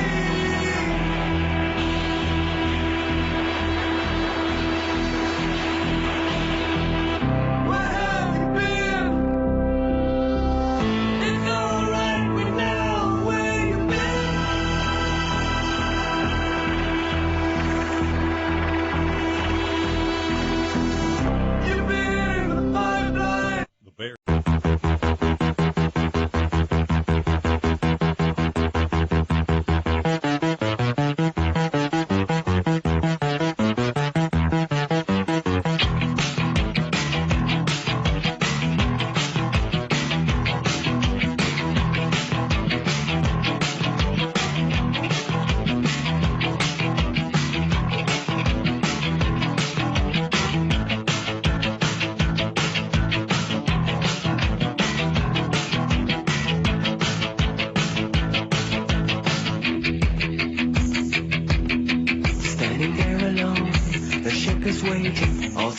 go.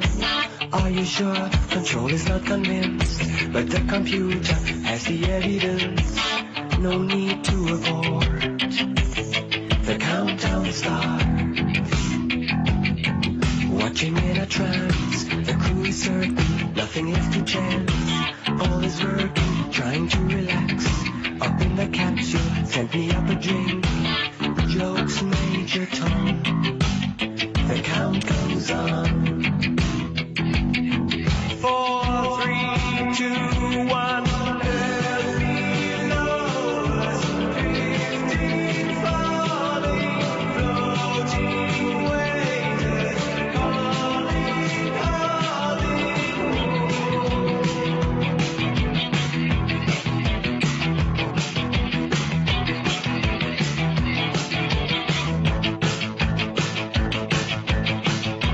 To talk with George Noory, call the wildcard line at area code 818-501-4109. The first-time caller line is area code 818-501-4721.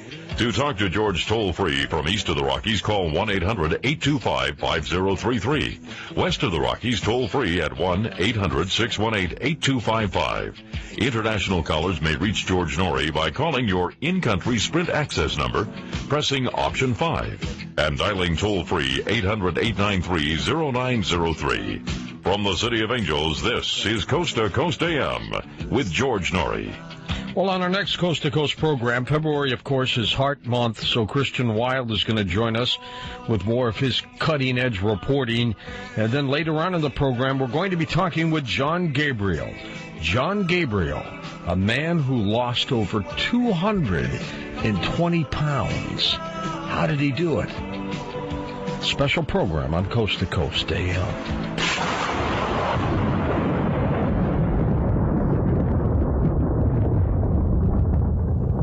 Hey, investors, could your investments use a bailout of their own? Banks, brokerages, and industry are getting theirs, but who's going to bail out our savings and retirement accounts? Maybe Kevin DeMeritt of Lear Capital can help. Well, George, gold may be the ultimate bailout. Last year, gold not only ended the year higher, but it outperformed stocks by 40%. It's simple. Savings and retirement accounts with gold had a chance to gain value, not lose it. So now what can investors look forward to? Well, more volatility with their investings.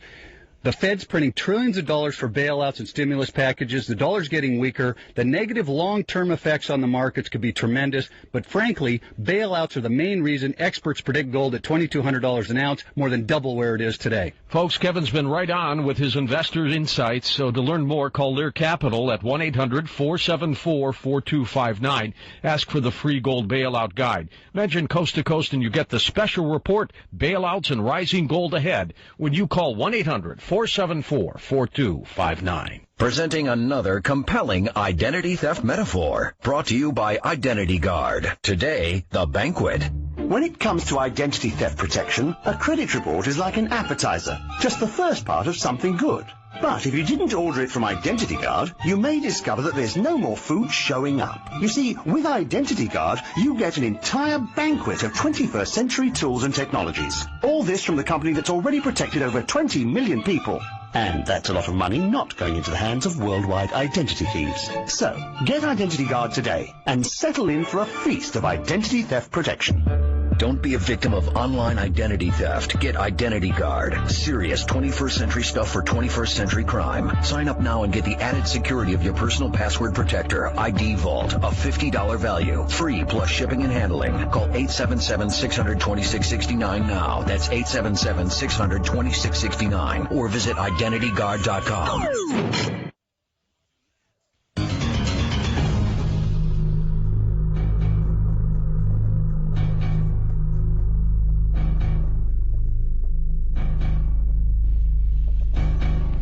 Okay, welcome back. Let's go to San Diego. Joe, you're on with us on Coast to Coast. Hi, Joe. Hi, long-time listener, first-time caller. Well, thank you, Joe. Guys. My question was, does Billy Myers, when he talks to these aliens, do they give him privy to new technologies or ways that we can, conquer zero-point energy or provide food and water and energy for everybody so that we don't have to war and kill each other over food and water and energy? Joe, was it? I'm sorry. Yes, it is. Joe. Yes. No, they don't give him that information because they know, and I guess we could probably think it through, that technology like that, if it was given, and that's not to say that it isn't already available to some people on the planet, I don't know that, but if they would give that, it would be used first by military people for weaponry, because it obviously could lend itself to that, and it's possible that that already exists. I don't know. I mean, it's guess either way. But they have given enough information for us to avoid certain things and to know which directions to go, and they have talked about various types of technologies that will come into use. That I think they've mentioned the geothermal is a technology waiting to be appropriately tapped that could provide immense energy, and that ultimately we will use electron energy, of which there's such an abundance that, unlimited, virtually unlimited, that there will be no longer energy problems, but that's still lying in the future based on the kind of greedy consciousness that still exists in our world. That's the best I can answer on it. Okay, does that help you, Joe? Thank you. Okay, my friend. Let's go to John in British Columbia, Canada, on the international line. John, go ahead. Good evening, gentlemen. Hi. Michael, directly to you, I would like to ask, was Billy Meier made aware of the fact that you would eventually be representing him in North America? That's a good question. I don't know. I have never asked him that directly, but I will only tell you this, and I've only told this to a few friends, because it was just what happened when I first met him and was talking with him face to face. The feeling I had inside of me was just the sense that this is a person that already knows me. That's the only way I could put it. I felt no defensiveness from him. I didn't feel he was projecting anything at me or giving me some guru grin or anything like that. I just felt this strange kind of comfort that it was okay to just be who I was, because there was some level on which he got me. I don't know if, and I've wondered about it, but I've never asked him, to tell you the truth. Maybe I'll ask him someday. He might even say something, it's not important, that'd be that. Do you like him? What do you think of him as a person, Michael? Oh, I have fun with Billy because he's got a great sense of humor, and he's a tremendous poker face. And the last time I was with him, I said to him, Billy, I've wasted so much time with you.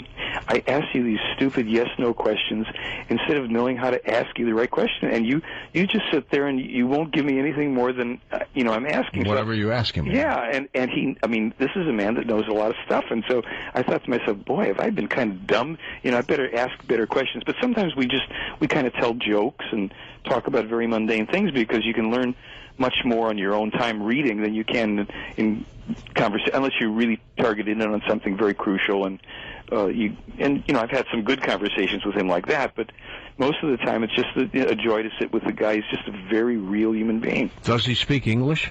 Yes, he just doesn't feel that his English is sufficient to convey the really specific, accurate information such as we have in the film. He wanted to do it in German, and it was good because it flows for him. And then we got translations that they approved, saying, yes, that does convey the meaning of it. Otherwise, his English would be a little more circumspect. He doesn't have the full vocabulary that he has available to him in German. Would you be willing to try to see Michael if he would come on this program for maybe an hour with you? I could ask, but in the past, just to be really honest, he has said he won't do any interviews. I'll ask. I'll write them, in the morning. You never know. Maybe his mood has changed. Yeah, I can always ask. He used to do radio back in the 80s. Not that I know of, to be honest. He did one interview with a Swiss radio network. Oh, that could be in Europe. Yeah. It could be in this was before I was, representing it in the case. I mean, that's where he said, where he got his nickname Billy. Where he told a story. Yeah. Yeah. Came out of that interview. So maybe, maybe he'll do it. I can write the question to them. I will do that, and I'll cover copy it to you. And it's non-confrontational. I just want to talk to him. Yeah, I don't doubt you. Let's go to Cleveland, Ohio. Sid, first-time caller. Hi there, Sid. Hey, George, long-time listener, first-time caller. Good, thanks. I just wanted to ask Mr. Horn what he thought. Did Billy acknowledge what's happening in Palestine and how the Palestinians have been harassed and degraded by the Israeli government for years now, and that maybe there will be some light at the end of this Yes, tunnel? they've been very harsh about that, and also currently, and even going back 50 years, he also wrote about how terrorism would arise, and it would be a scourge, for humankind. And they've commented too that while they do condemn the militarism of the Israelis, but they also condemn Hamas and Hezbollah and all that, because they say this is, unconscionable brutality and terrorism. There is no justification for such things, and both parties locked in this perpetual eye for an eye, and who can be crueler to the other will not deliver anything except, to be perfectly blunt, destruction of all parties in that part of the world and in other places if it plays itself out according to the ancient prophecies. In the Talmud Emmanuel that Meier discovered with another person in 63 and first published by 78, the person that's referred to as Emmanuel in there foretells the destruction of Jerusalem and describes it in a way that leads you to believe it's a nuclear destruction. He also foretells the coming of Muhammad.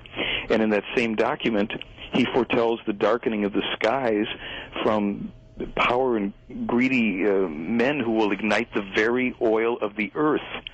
And that did not occur until 1991 in the Gulf War, when the oil well fires.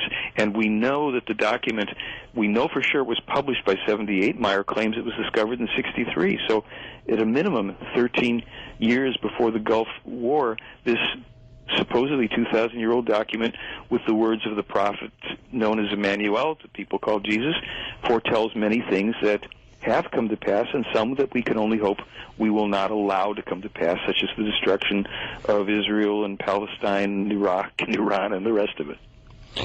Do they ever talk about ancient visitations? Yes. Talk a little bit about that. Well, they say that the origins for human life on this planet, apart from the naturally arising indigenous humans, goes back over 22 million years to the Syrian star system, when our You mean a Sirius star system? Yes, I'm sorry, Sirius star system, yeah. Well, if the Syrians are up there, then they're all over the place, right? Yeah, they're everywhere. So what happened was, according to information in the case, and people can read this off the site, there was an extraterrestrial race that went from the Lyra system, Lyra Vega system, or Lyra for those that pronounce it that way, and settled in the Sirius star system. They put their attention and focus on spiritual development, positivity, opulence, and the arts. They genetically engineered themselves to take out their aggression to the degree that they lost their fighting spirit. They began to thereby attract, as polarity will deliver, attacks from aggressive other space-traveling races. They got about genetically engineering a race in their own world to be warrior protectors for them. They increased their aggression, shortened their lifespans, built in degenerative diseases so that these warriors could not live long enough to overthrow them. And in the process, they got about restoring their own fighting spirit, etc. When these warriors had served their purpose, a portion of the Sirius, in that case Syrians, wanted to destroy them. Another faction said no. There was a polarization. The pro faction at one point escaped with literally millions of people. They found a very distant solar system in the end of a spiral arm of a galaxy, and they settled on 3 planets that we would know historically in some senses as Phaeton or Melona, Mars, and Earth. And so we had the first visitations here of genetically manipulated ancestors who carried these 2 original sin manipulations, not the fallen thing, but the manipulations, which are the original sin, meaning increase in human aggression and shortened lifespan. And so that since that time, everybody that emerged on this planet, including other races that came throughout hundreds of thousands of years, stayed, left, disappeared, whatever, human life here, we have all now inherited these 2 genetic manipulations. So to get back to the core of the question, the human life here, apart from the naturally arising human life, goes back millions of years, and maybe someday we'll find some more remnants. These things are controlled to... I'm talking fast just because there's not a lot of time. Let's go next to Portland, Oregon. Hi, Helen. Go ahead. Yeah, I've enjoyed Coast to Coast for many a year, George. Well, thank you. I think it's a very important program that we have. And I wanted to ask Mr. Horn about this earthquake in Portland. I'm in Portland, and I wanted to find out how far it will go into the state. from the coast? Well, to the best of my knowledge, I'm trying to remember. I do have the information on my website, and I'll have to remember if it's in the archives of the headlines of the news or on another part. But anyhow, to answer your question, from what I understand, what they're saying, it's going to penetrate a ways, but I didn't get a figure like how many miles or kilometers in.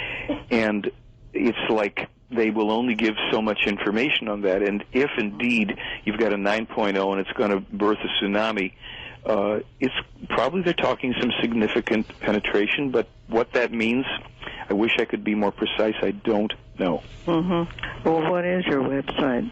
It's They Fly, THEYFLY, and if for any reason you have trouble finding it, it is linked from George's Coast to Coast site, theyfly.com, and you can send me an email if you don't find that thing, and just know that within a few days I'll probably be able to answer you. Well, you know, also you mentioned chemtrails, but I don't think you explained anything about them.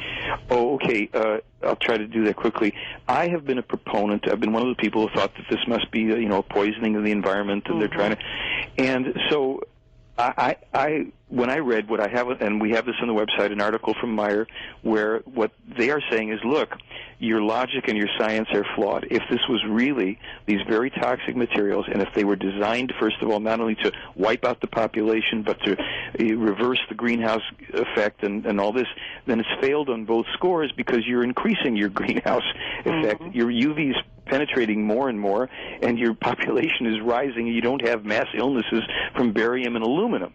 And so my point being, it's a challenge. I neither believe nor disbelieve that because I don't know. So I'm thinking through that on the basis of that logic would lead me to conclude that this probably isn't the thing that we're all in conspiracy about, but let's see. If Meier's wrong, he's wrong. I don't care.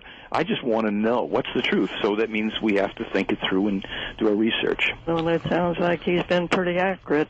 Yeah, and Helen, I'm going to give you a website that you can look at, too, that's got the scientific end of some of this in Portland specifically.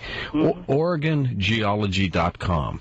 OregonGeology.com. They're looking at Portland's faults, earthquake faults. And we've got too many. Yeah, you really do. And some of them go right through the city. I know. Okay. I know. Good luck. I'm not sure it's a very good place to be. Okay, well, thank you very much. Yes, Helen. Good night. Bye. I left Los Angeles months ago, and I went to St. Louis and got hit by an earthquake. Yeah, that's right. That fault. I was interviewed on CNN that morning. It was right after we were on the air. And then I came back to L.A., got hit by an earthquake.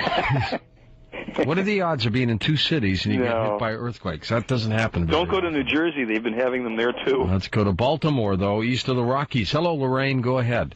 Thank you, and may I say blessings on you for your wonderful program. So valuable. I have a bone of contention about reincarnation. Yes. I feel, and I learned it from Christian Science, there's a much better explanation than reincarnation, and that is God or mind being all-encompassing and all-knowing, and we are having access to that. We can learn anything about any prior life of anybody, but we were not another person.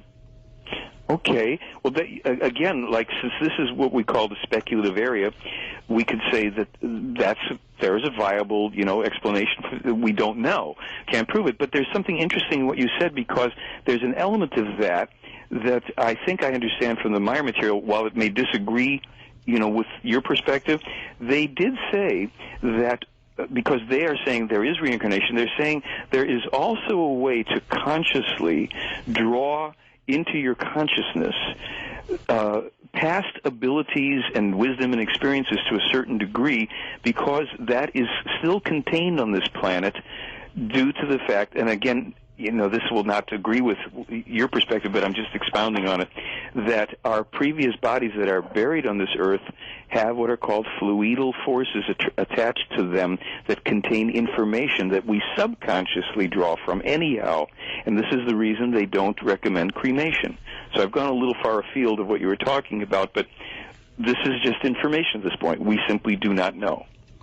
Tell us a little bit in the moment we have left here about the Silent Revolution of Truth. The Silent Revolution of Truth. That is the film that we made, the documentary on Billy Meier, and we did a couple interesting things apart from interviewing Billy quite a bit in it. We interviewed some family members, other witnesses, other photographers. I brought in a psychotherapist who talks about people with delusional disorders. I brought in a man who's an expert consultant to the U.S. Army Special Forces in NLP who reads body language and teaches the military how to quickly read body language. This is important, and I had him analyze not only Meier, but the only other major adult witness to all of this activity who saw the UFOs and the E.T. woman ask it as a child, the Pobel Cheng.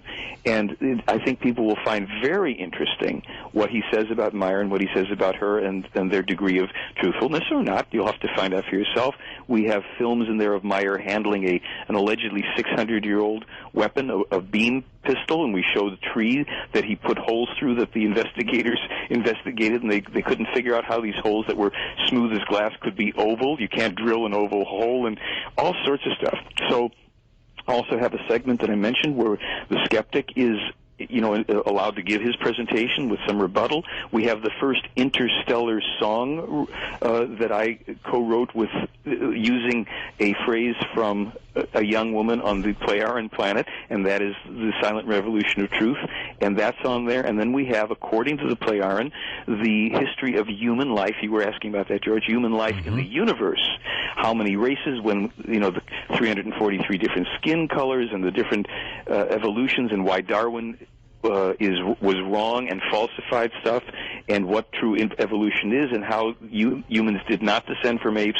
Tons of fascinating stuff. Well, Michael, you continue to do yeoman's work, as we used to say in the Navy. Thank you so much. Michael Horn, representative of Billy Meier.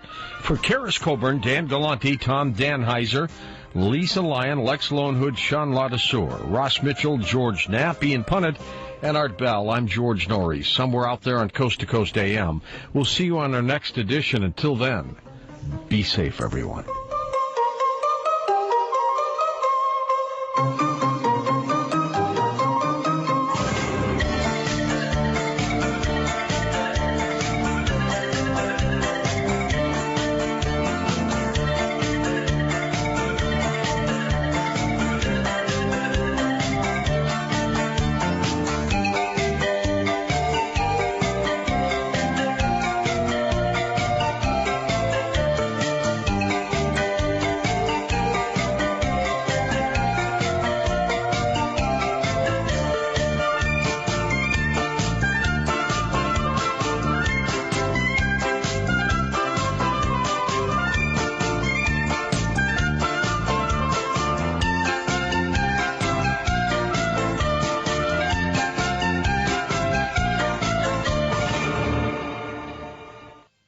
Some teens have trouble just making it to graduation. Like, my brother, I was raising him. I was taking care of him when I was 3, 4 years old. There was no possible way for me to